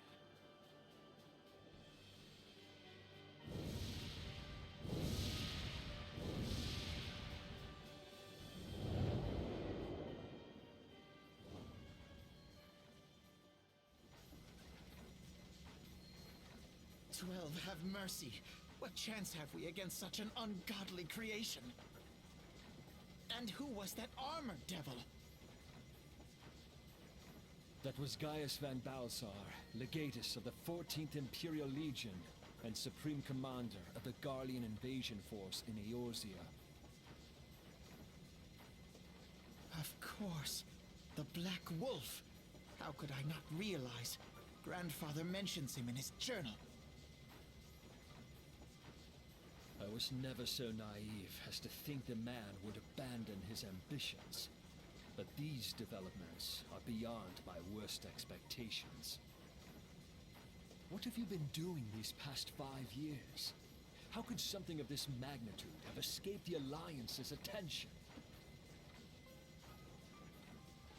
We heard no whispers, saw no signs. In the wake of the calamity, the Empire seized land and built outposts, but that was the extent of their aggression. Damn it, Gaius! Where in the seven hells did you find that thing? It has been a day of unexpected developments, but the fact remains, Garuda is no longer a threat. While I take no comfort in the manner of her downfall, it does mean that we may safely put the matter of the primals to one side, for the time being at least. Which just leaves the matter of Gaius's new toy. Indeed. That weapon poses the greatest threat to Eorzea. It must be destroyed. But first, we must needs find out all we can. Let us make for Vesper Bay. We shall rebuild the Scions. All is not yet lost, my friend, for we bear the light, and shall surely lead our people from the darkness.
Hear, feel, think.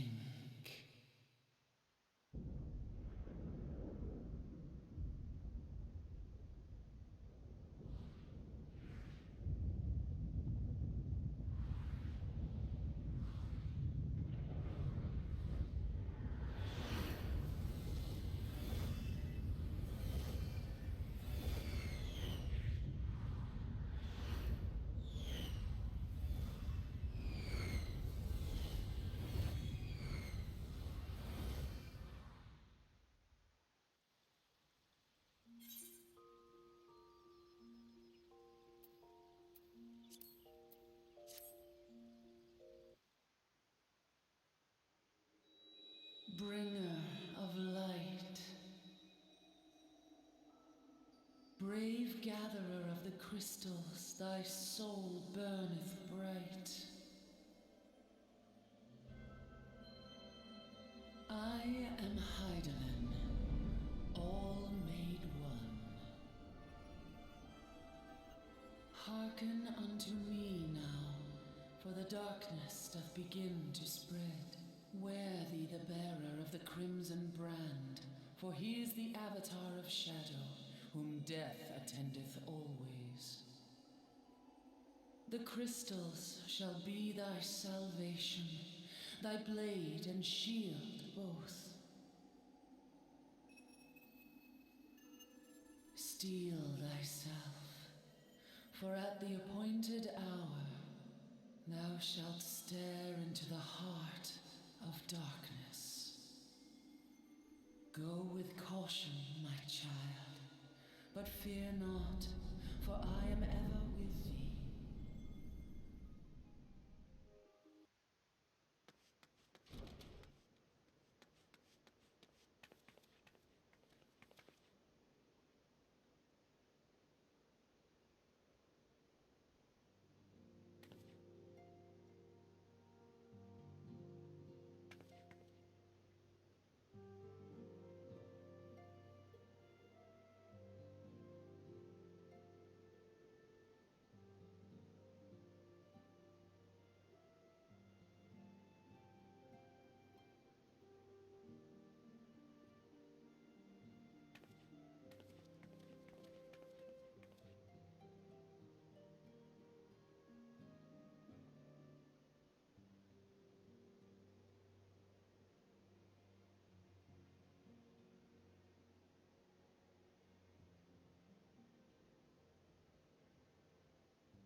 You have spirit. That I will allow. Yet you struggle to the benefit of none, least of all, yourself.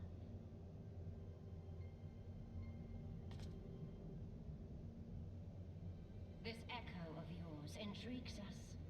We desire only to understand it, and for that we need your help. You wish to be rid of the icons, do you not? You would have saved yourself a great deal of torment had you accepted our aid from the beginning.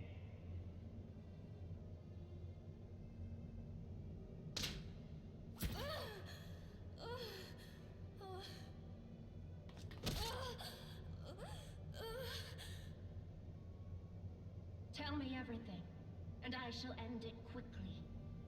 Refuse, and though you beg for death, you shall not have it. Which will it be? As you wish, my dear Minfilia. Unpleasant though it will be for all concerned, you leave us no choice but to employ more rigorous methods of study. Be so kind as to deliver the prisoners to Castrum Meridianum. Yes, milady.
kill the rest!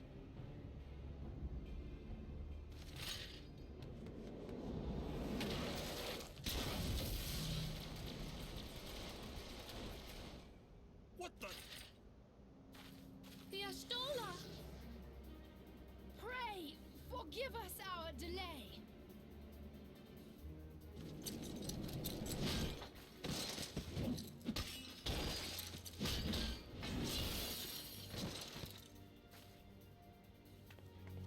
Popolimo! Minfilia! Ida! What took you so long? Well, it's nice to see you too.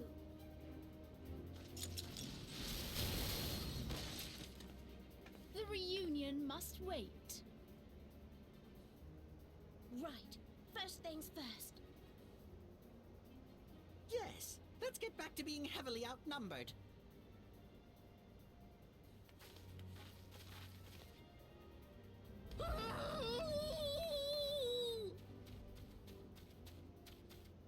You ditched your Magitech armor.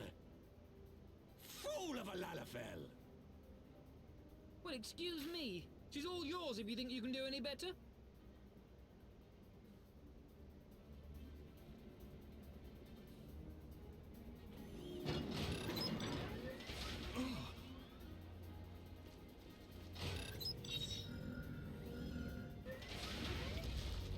But there's no one in there.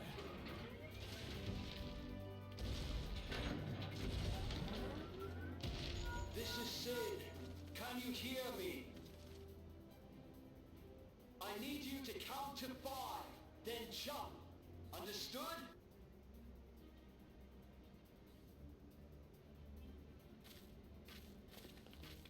One. 2. 3. 4.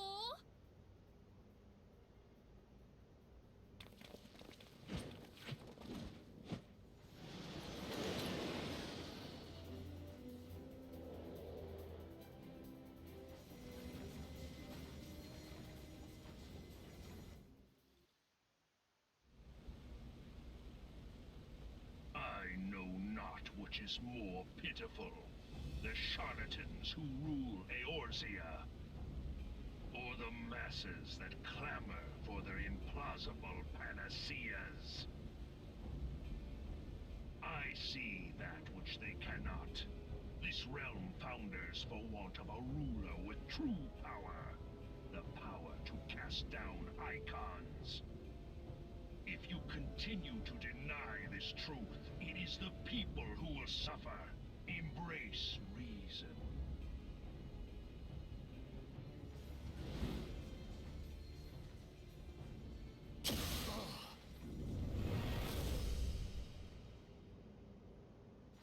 What in the 7 hells?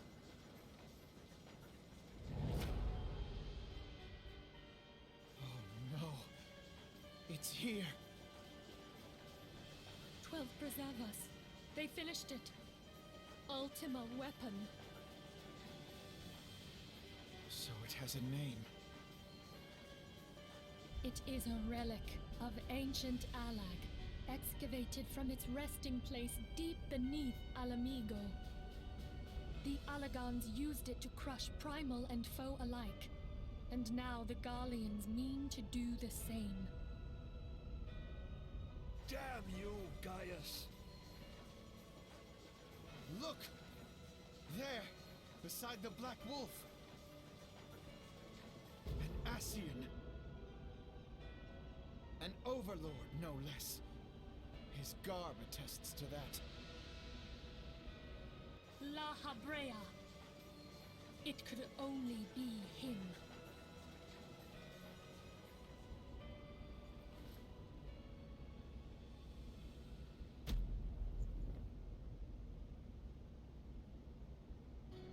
Thancred!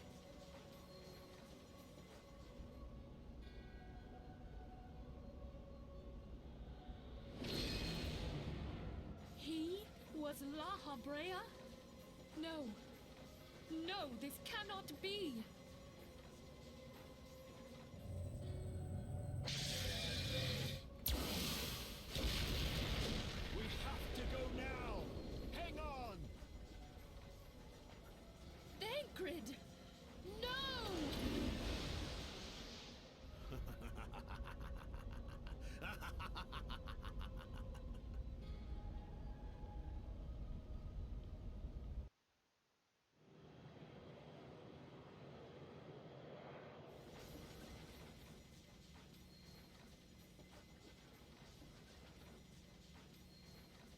that time, the enemy was beside me, and I never even suspected. And to think that it was I who suggested that Thancred investigate the Ascians. How could I have been so blind?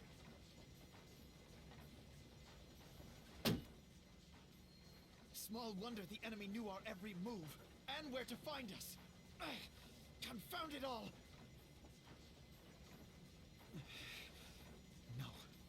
No, this is not the time for self-doubt. The Alliance leaders staked their hopes on the Scions, but now they believe us all dead or missing.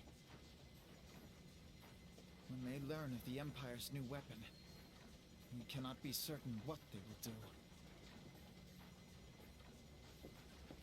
We must go and offer them what assurances we can that defeat is not inevitable. Cryle, this is Minfilia. The situation I may am have in taken some an haste, ill so turn. forgive me if I seem brusque.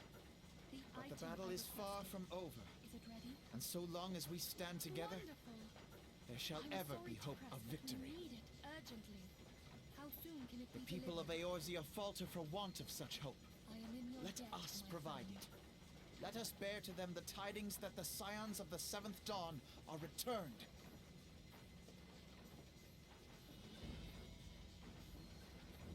Matters are coming to a head. I hope we can count on you. My regards to Grandfather.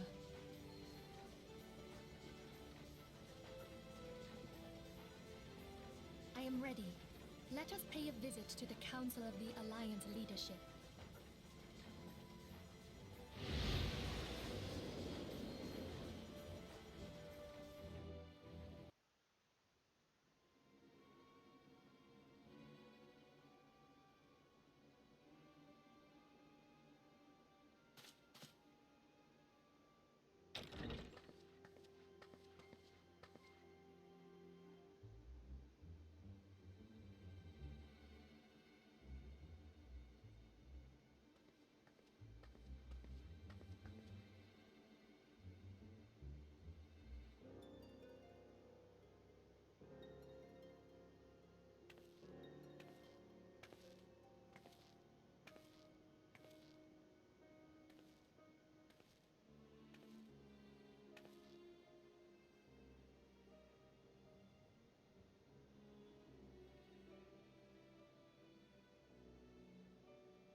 We keep treading the same ground.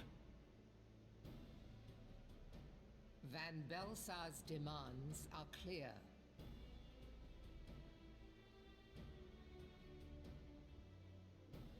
Alas, our minds are not.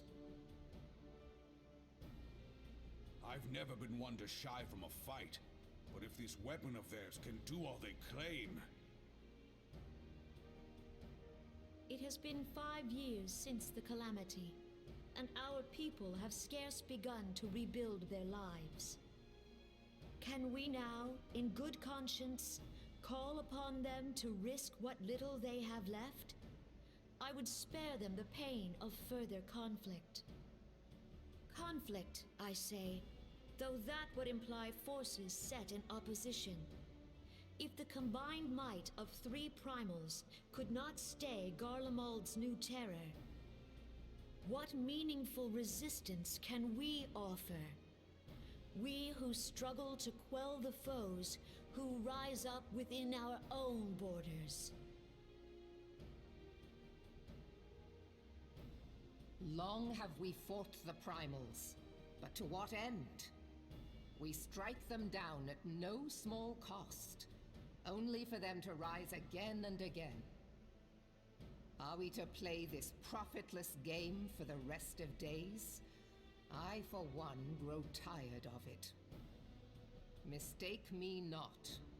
I do not propose to trade one tyranny for another. I love liberty. But conciliation need not mean oppression. By the 12, though neither of you cried surrender, your every word betokened it.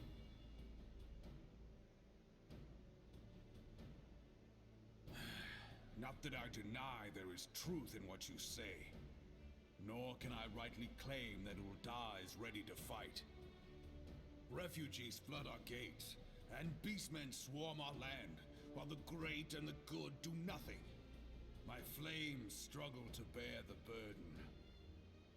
I put on a grand show at the Remembrance Service, made all manner of lofty promises. I've made good on not a bloody one. Do not blame yourself, Raubahn. You said only that which the people needed to hear. All present have done the same. Our citizens had become lost to hope. If our words serve to kindle it in them anew, better we speak than remain silent. Our enemy condemns us for failing our people.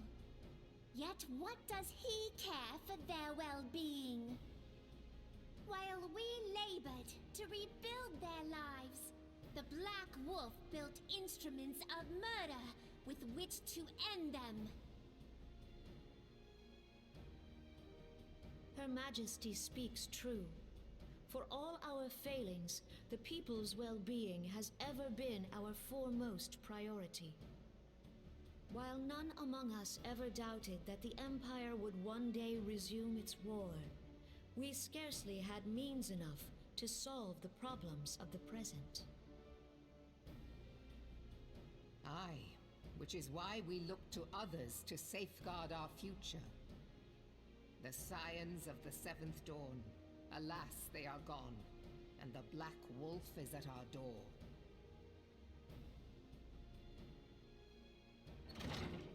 Admiral! I fear you are mistaken.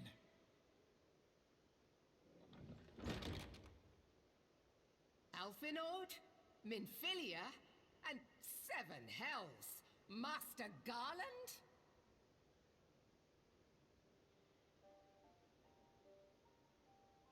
And you, dear friend. By Ralga, you're alive. All of you. As we approached, I would swear I heard talk of surrender, but I know that cannot be. It is not the Eorzean way. Hear me, my friends. Accepting the Garleans' offer to vanquish the Primals would be folly. Folly, I say. For might is not the answer to the primal threat. Indeed, the more the Empire exerts its strength, the worse matters will become. Primals enter this world when mortals call upon them, and mortals are wont to appeal to a higher power when they are desperate. Nothing is more certain to breed desperation in the beast tribes than the Garleans' proposed solution. The true answer lies in a lasting peace. but the Garleans only know war and conquest. Should Eorzea fall into their hands, there will be such suffering as none can imagine. We are not blind to the many challenges that each of your nations face. Yet you must not give in. Remember 5 years ago when you wagered all for the sake of the realm? Remember what you fought for, what you were willing to die for. Let the memories rekindle the fire in your heart, for Eorzea has need of it again. Come what may, we Scions will never give up the fight. And so I bid you stand with us, and together we shall safeguard the future of the realm.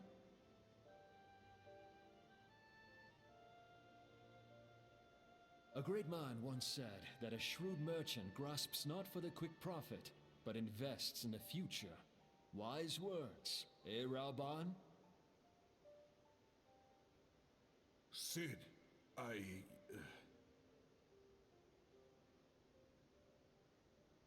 Your words stir and shame me in equal measure. How could I contemplate surrender? I know full well that all we have, we owe to the sacrifices of those who went before us. Yet the seeming hopelessness of our plight robbed me of my insight.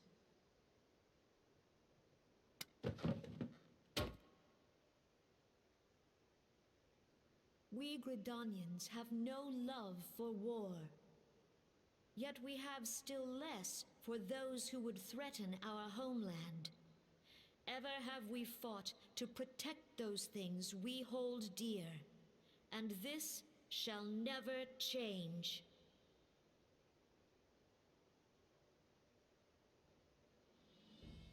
Gridania will go to war. We will fight the Empire for the sake of the realm and all who abide here.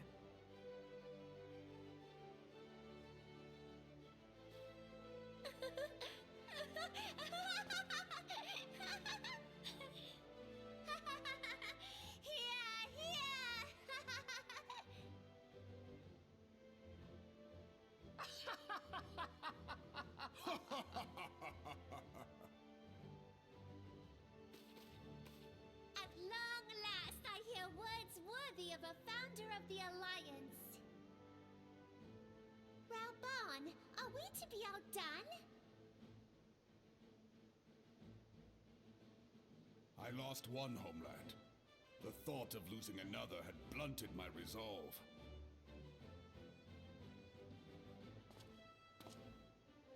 But no man knows better than I that if you want aught, you'd best be ready to die for it. With great danger comes the chance for great glory and great profit. We Uldans who have turned sand into gold know this well.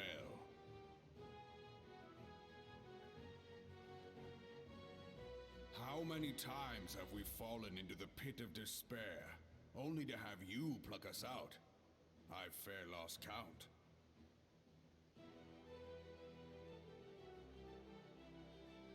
Reckless, the lot of you, like bloody pirates. Well, I won't waste my breath trying to talk you round. On account of being a pirate myself. And the pirate who shrinks from a challenge is no pirate at all. Those who would pick a quarrel with us must choose. Back down, or go down with all hands. Let the Garleans come. The united strength of Limsa Lominsa will be waiting for them.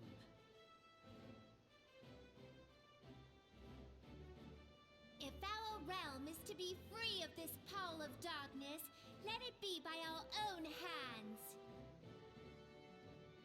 For Eorzea!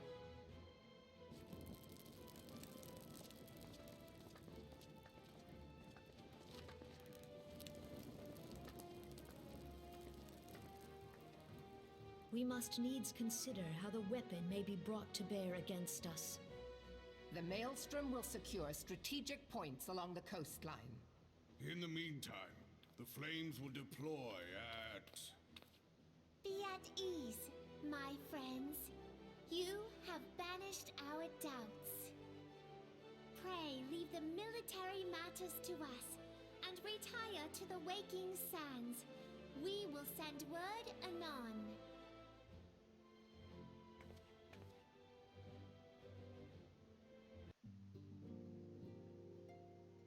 I cannot well express my relief to think that the Alliance came so close to surrender. But the fire in their hearts has been rekindled, and they will fight to the last. This warmth inside. Did you feel it too, Grandfather? I would know something. Was that your power at work earlier? Nothing of the sort. The leaders of Eorzea had lost their way. I merely helped them to find it again. Oh, hello. Yes, our party returned just a moment ago. How close are you?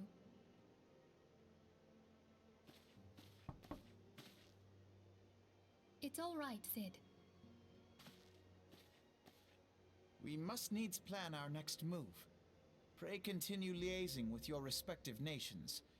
Sid, would you be our man in Ul'dah? I'll be whatever and wherever you need me to be. We haven't a moment to waste. All right, let's do this. Thancred's fate weighs heavy on my mind. I cannot bear to think of him in thrall to an Ascian. Mayhap you know this already, but the Ascians are immortal beings without physical form. Since time immemorial, they have fanned the flames of chaos from the shadows. That they might work unseen, the Ascians entrap and possess mortal men by means of malign artifacts known as crystals of darkness. One such crystal may yet be the key to saving Thancred.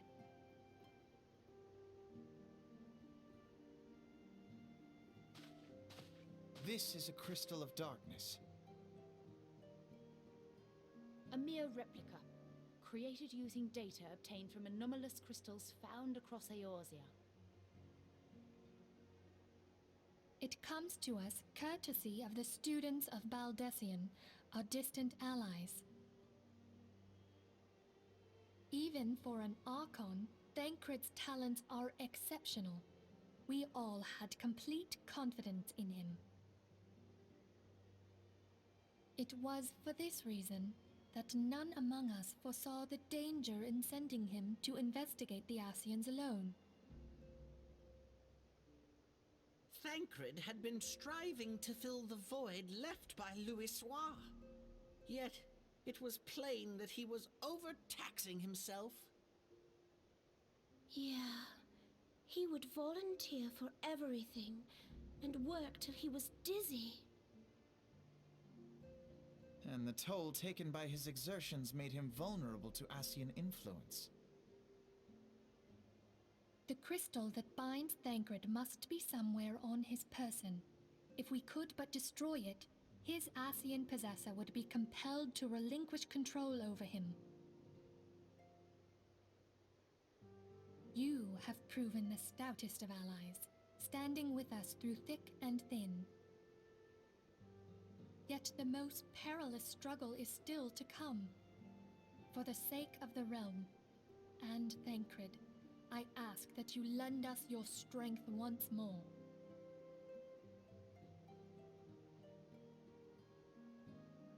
Thank you, from the bottom of my heart.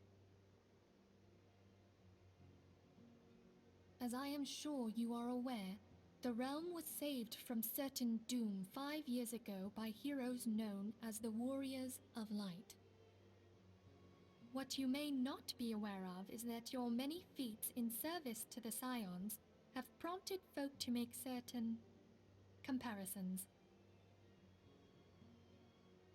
I must confess, you remind me of them. Yet remember this, however glorious the past, it is the hero's lot to be judged on the deeds of the present.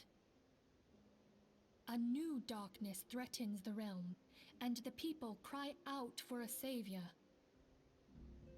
I believe that you are she, a warrior of light, here in the present, guided by the crystal's will. Come, my friends, let us fight to safeguard the future of our beloved Eorzea.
Keep your eyes peeled. Gaius could be waiting for you down there. Oh, and don't even think about dying. You're too bloody useful. The interference is getting worse. I don't think the connection's lost much.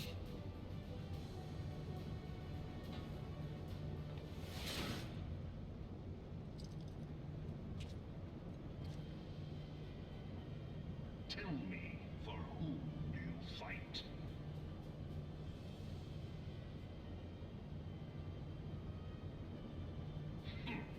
How very glib. And do you believe in Eorzea?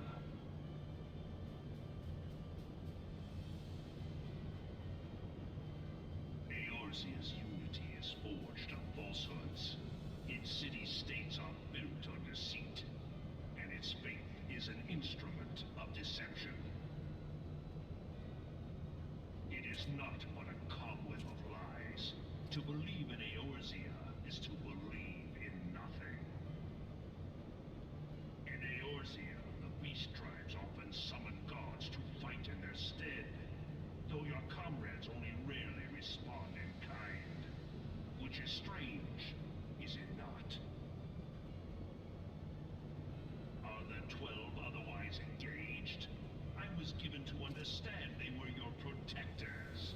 If you truly believe them your guardians, why do you not repeat the trick that served you so well in Cartano and call them down?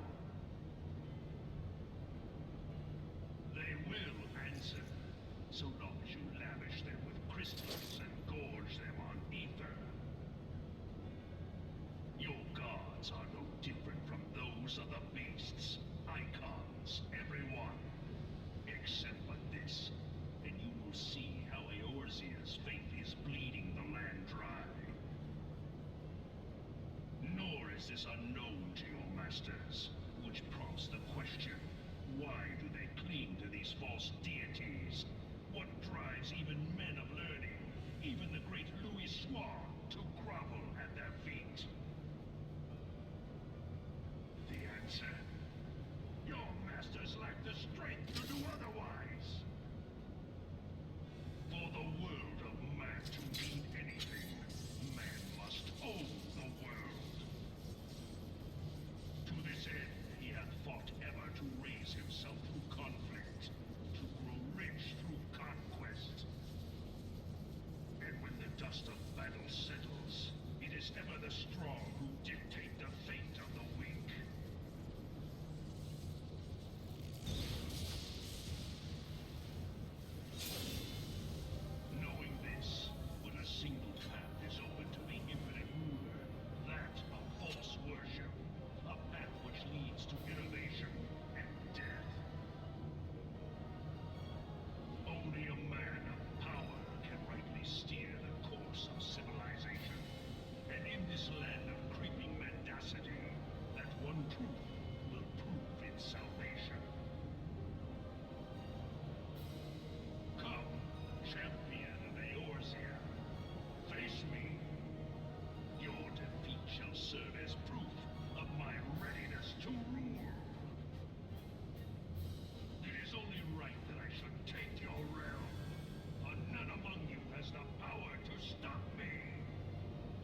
Allow me then, hero, to do that which you will not.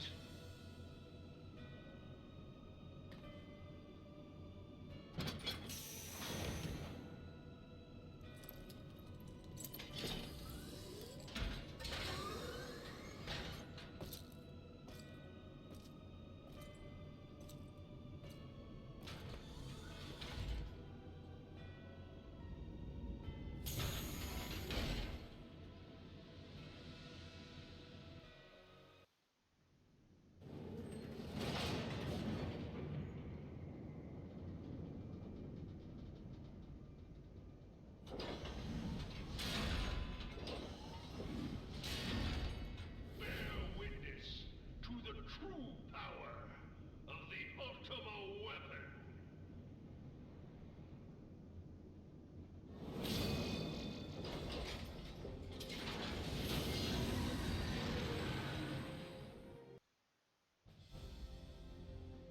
But the Ultima weapon is all-powerful.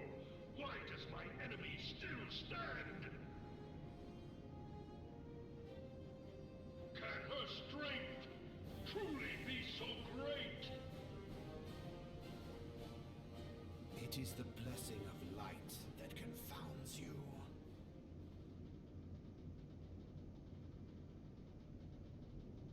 La Brea.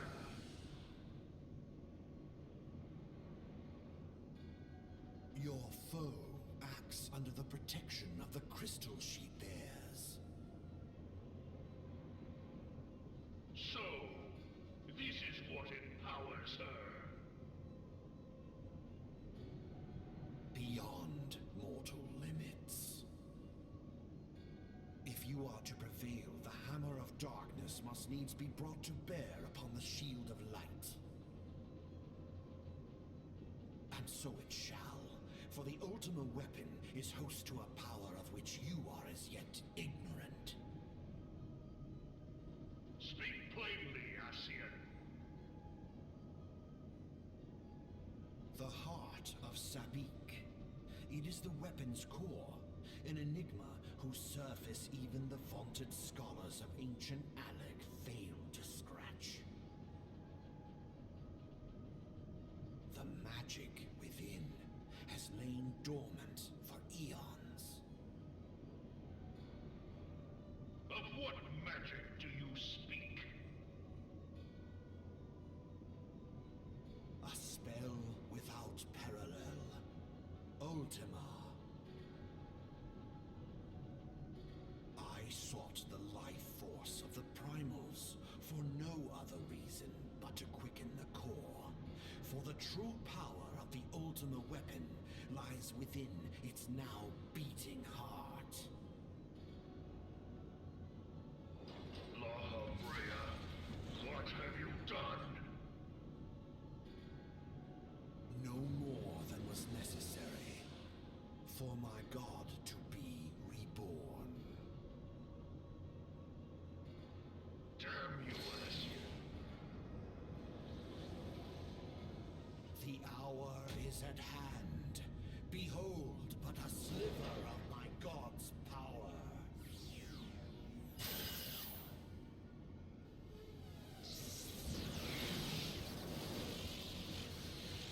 From the deepest pit of the seven hells to the very pinnacle of the heavens, the world shall tremble.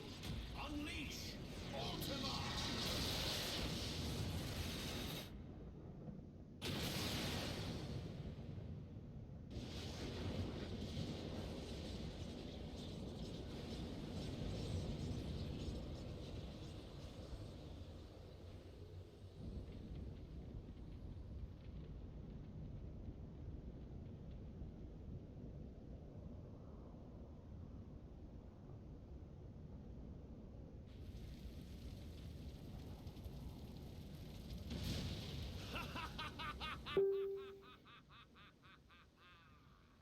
Such devastation!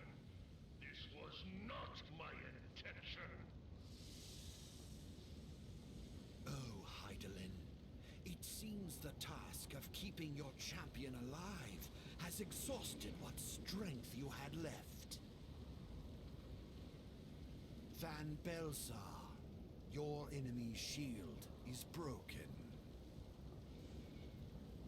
The rest I leave to you. We will speak later, Ascian. But first, I must deal with you. The question of who is mightier remains. Come, adventurer. Let us find the answer together.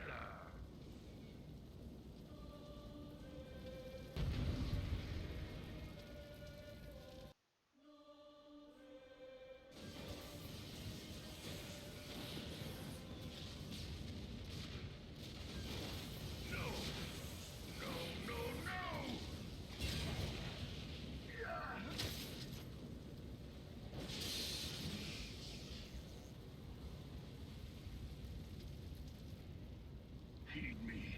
The subjects of a weak ruler must needs look to a higher power for providence, and their dependence comes at a cost to the realm. The misguided elevate the frail, and the frail lead the people astray.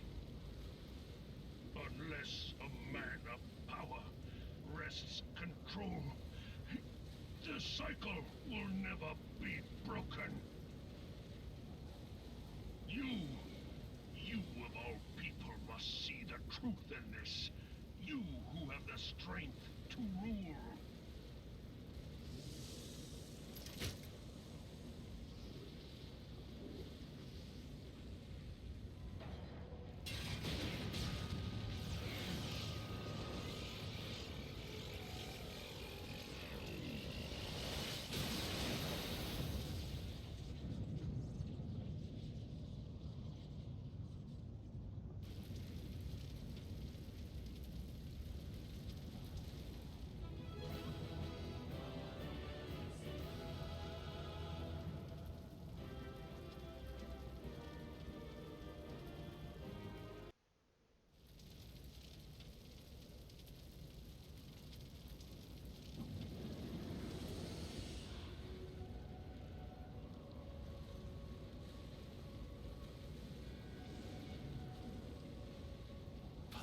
Pathetic.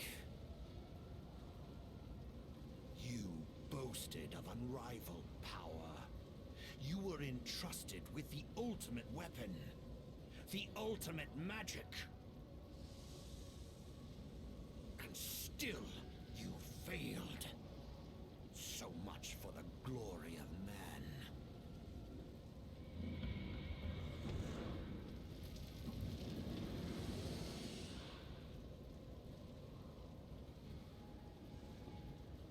The growing imbalance afflicting the planet must be redressed. If it is permitted to worsen, the very laws of existence, both etheric and physical, will be warped beyond all recognition. Know you the root of this corruption? Hydaelyn. Like a parasite, she must be burned out if the planet is to recover. And not but the return of the one true god will ensure her complete excision. Yet, to pave the way for the Master's return, a chaotic confluence of untold proportions must needs be brought about. And that will necessitate the presence of the primals. Needless to say, both you and your scion accomplices cannot be suffered to interfere in this endeavor. You will not leave this place alive.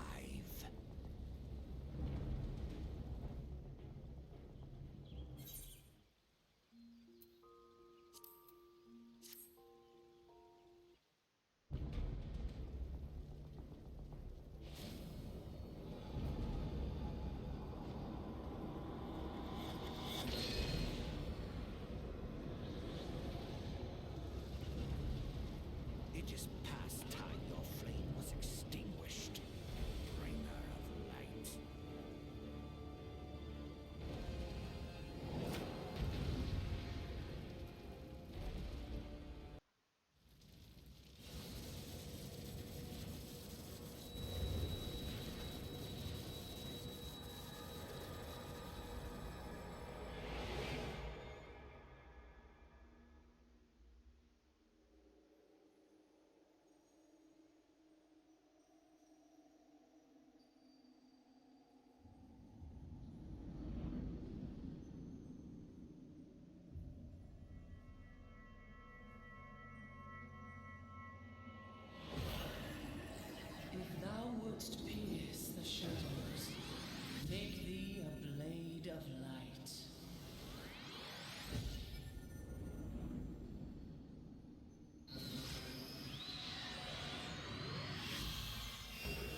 And so my conquest ends, Cid.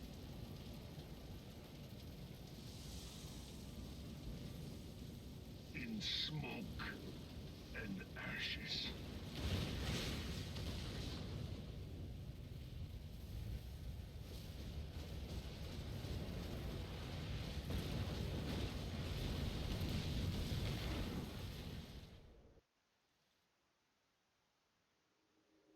Hear, feel, think.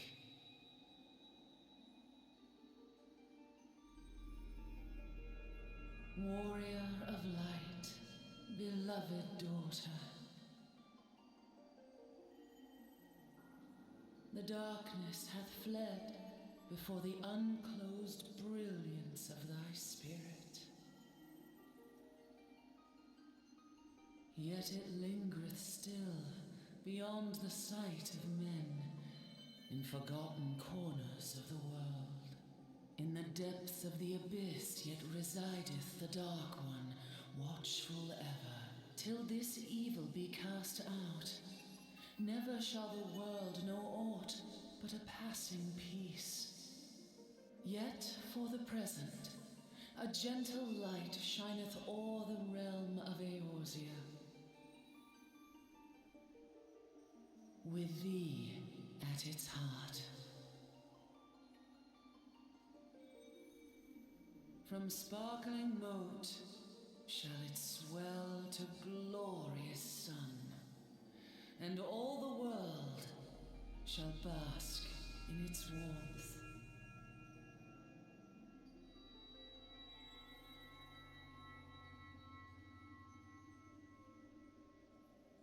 Blessings and joy be upon thee.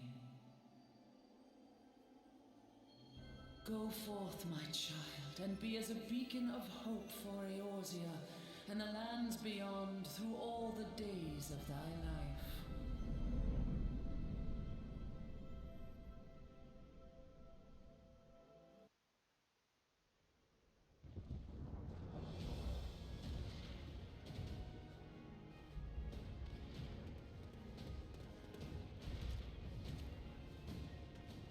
My lady, all Twin Adder units have fallen back to the outer perimeter.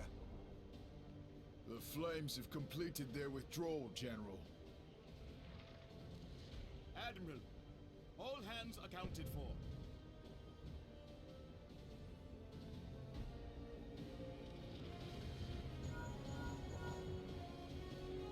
She's still in there. Cid, has there been no word? Nothing. Nothing at all. Damnation! She's going to make it, I know she is. Ida is right. We must have faith. Cid, can they not be evacuated aboard the Enterprise? That adventurer and the Scions are as the Warriors of Light reborn. We cannot abandon them to their fate. Not again. I wholeheartedly agree, but flying into the midst of that would only add to the fireworks. There must be something we can do. Please, Mother Hydaelyn. Please light her way through the darkness. Look into the light, my child. If thou would see thy companions return safe to thee, reach out to them now.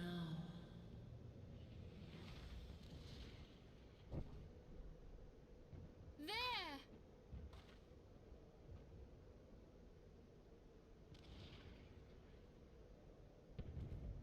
Oh!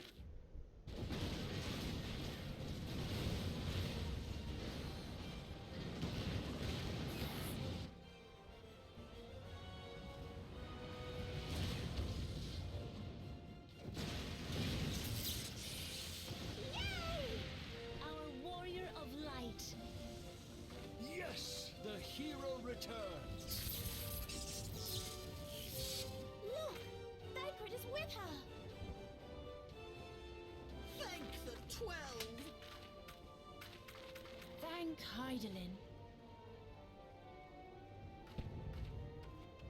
Welcome home.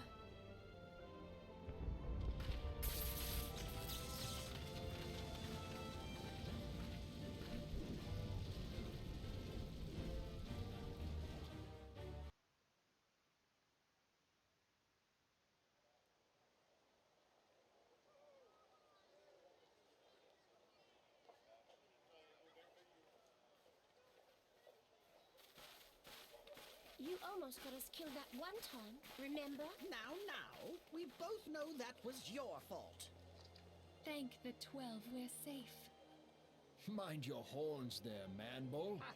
Mayhap when you mind your manners. Though the crystal that bound Thancred is no more, I doubt we can say the same of La Habrea. And even if we could, we know that he is not alone. Confounded Ascians. Their god may be unknown to us, but their zeal is unquestionable. Suffice it to say, it would be folly to assume that they no longer pose a threat. Nevertheless,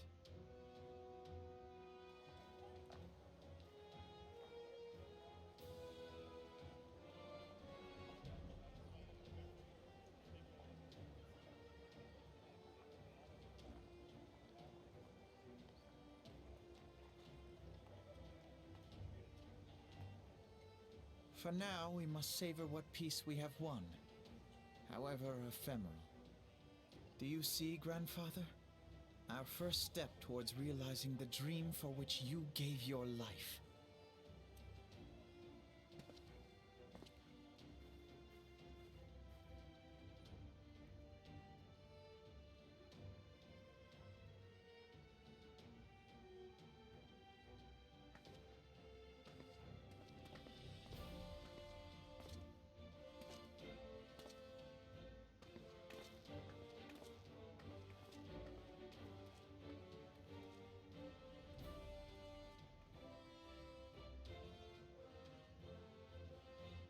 Friends, the dread night of Imperial tyranny and Ascian machination is ended. A new day now begins in Eorzea. True to their name, the Scions of the Seventh Dawn, along with our champion, have delivered us from darkness. Let their shared victory serve to remind us of our shared history. And let their bravery in the face of adversity inspire future generations. Doubt not, the realm will need bravery in the days to come. Old rifts threaten to divide us within our walls, while hordes of beastmen claw at our gates. And though the Black Wolf be slain, the rest of the pack remains. Yet no foe need we fear, so long as we stand as one. So long as the Scions stand for peace. So long as our champion stands fast. For there exists no adversity over which we may not jointly prevail. No longer can we turn a blind eye to the suffering of our allies. No nation stands alone. If one should fall, so shall we all. Eorzea is our shared home. For any one of us to know peace, so too must our neighbor. Just as we join in solidarity before you this day, so too shall our grand companies be joined henceforth to strive not only for the good of mere nations, but for the good of all the realm. Change will not come overnight. Yet I foresee a day, not so very far from now, when the lines that divide our lands fade, and all of Eorzea is one. It has been but 5 short years since the Battle of Cartano. 5 years since the advent of the 7th Umbral era. No victory, however sweet, can wash away our bitter sorrows. No triumph can reclaim those we lost. Yet do not presume you honor them by dwelling on the past. It was not the past they fought for. You would repay their sacrifice by looking to the future. A future united, as the warriors of light united in the champion. Now is the time for us to rise as one, bearing all of Eorzea on our shoulders. 5 years ago, Eorzea bore witness to the end of the 6th Astral Era. Now, the 7th Umbral Era draws to a close, yet we come together not to glory in its end, but to mark a new beginning.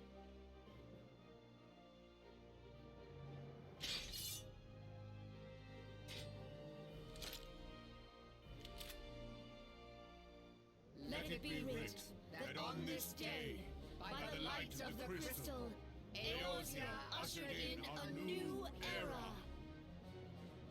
The 7th Astral Era is come!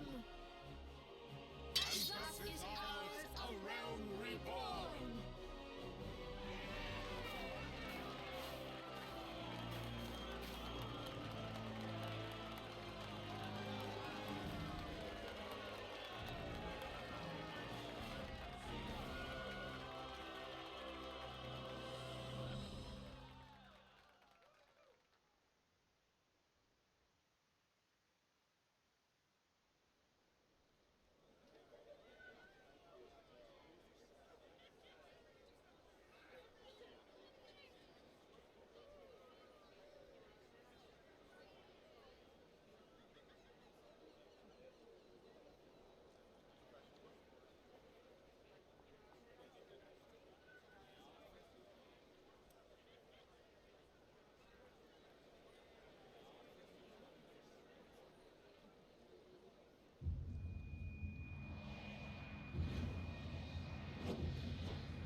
What is it?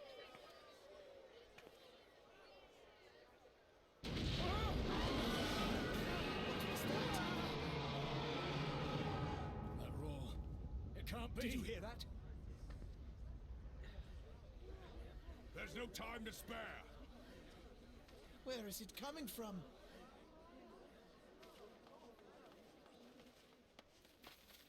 Dread tidings, chaos and carnage! It is an abomination! A primal has awakened!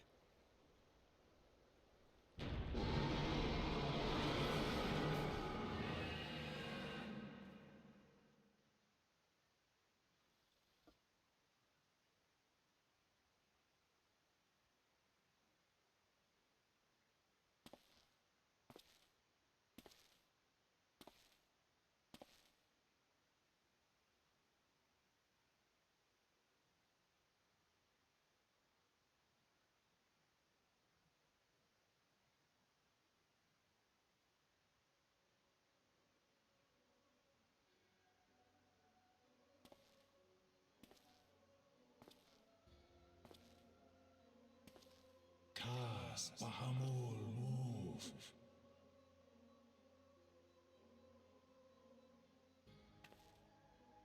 One Azaz, move, star.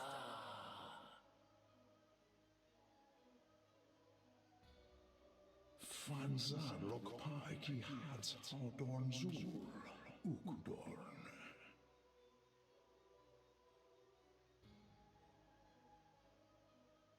Way next star Chemuv, They only cause the poor's right ball.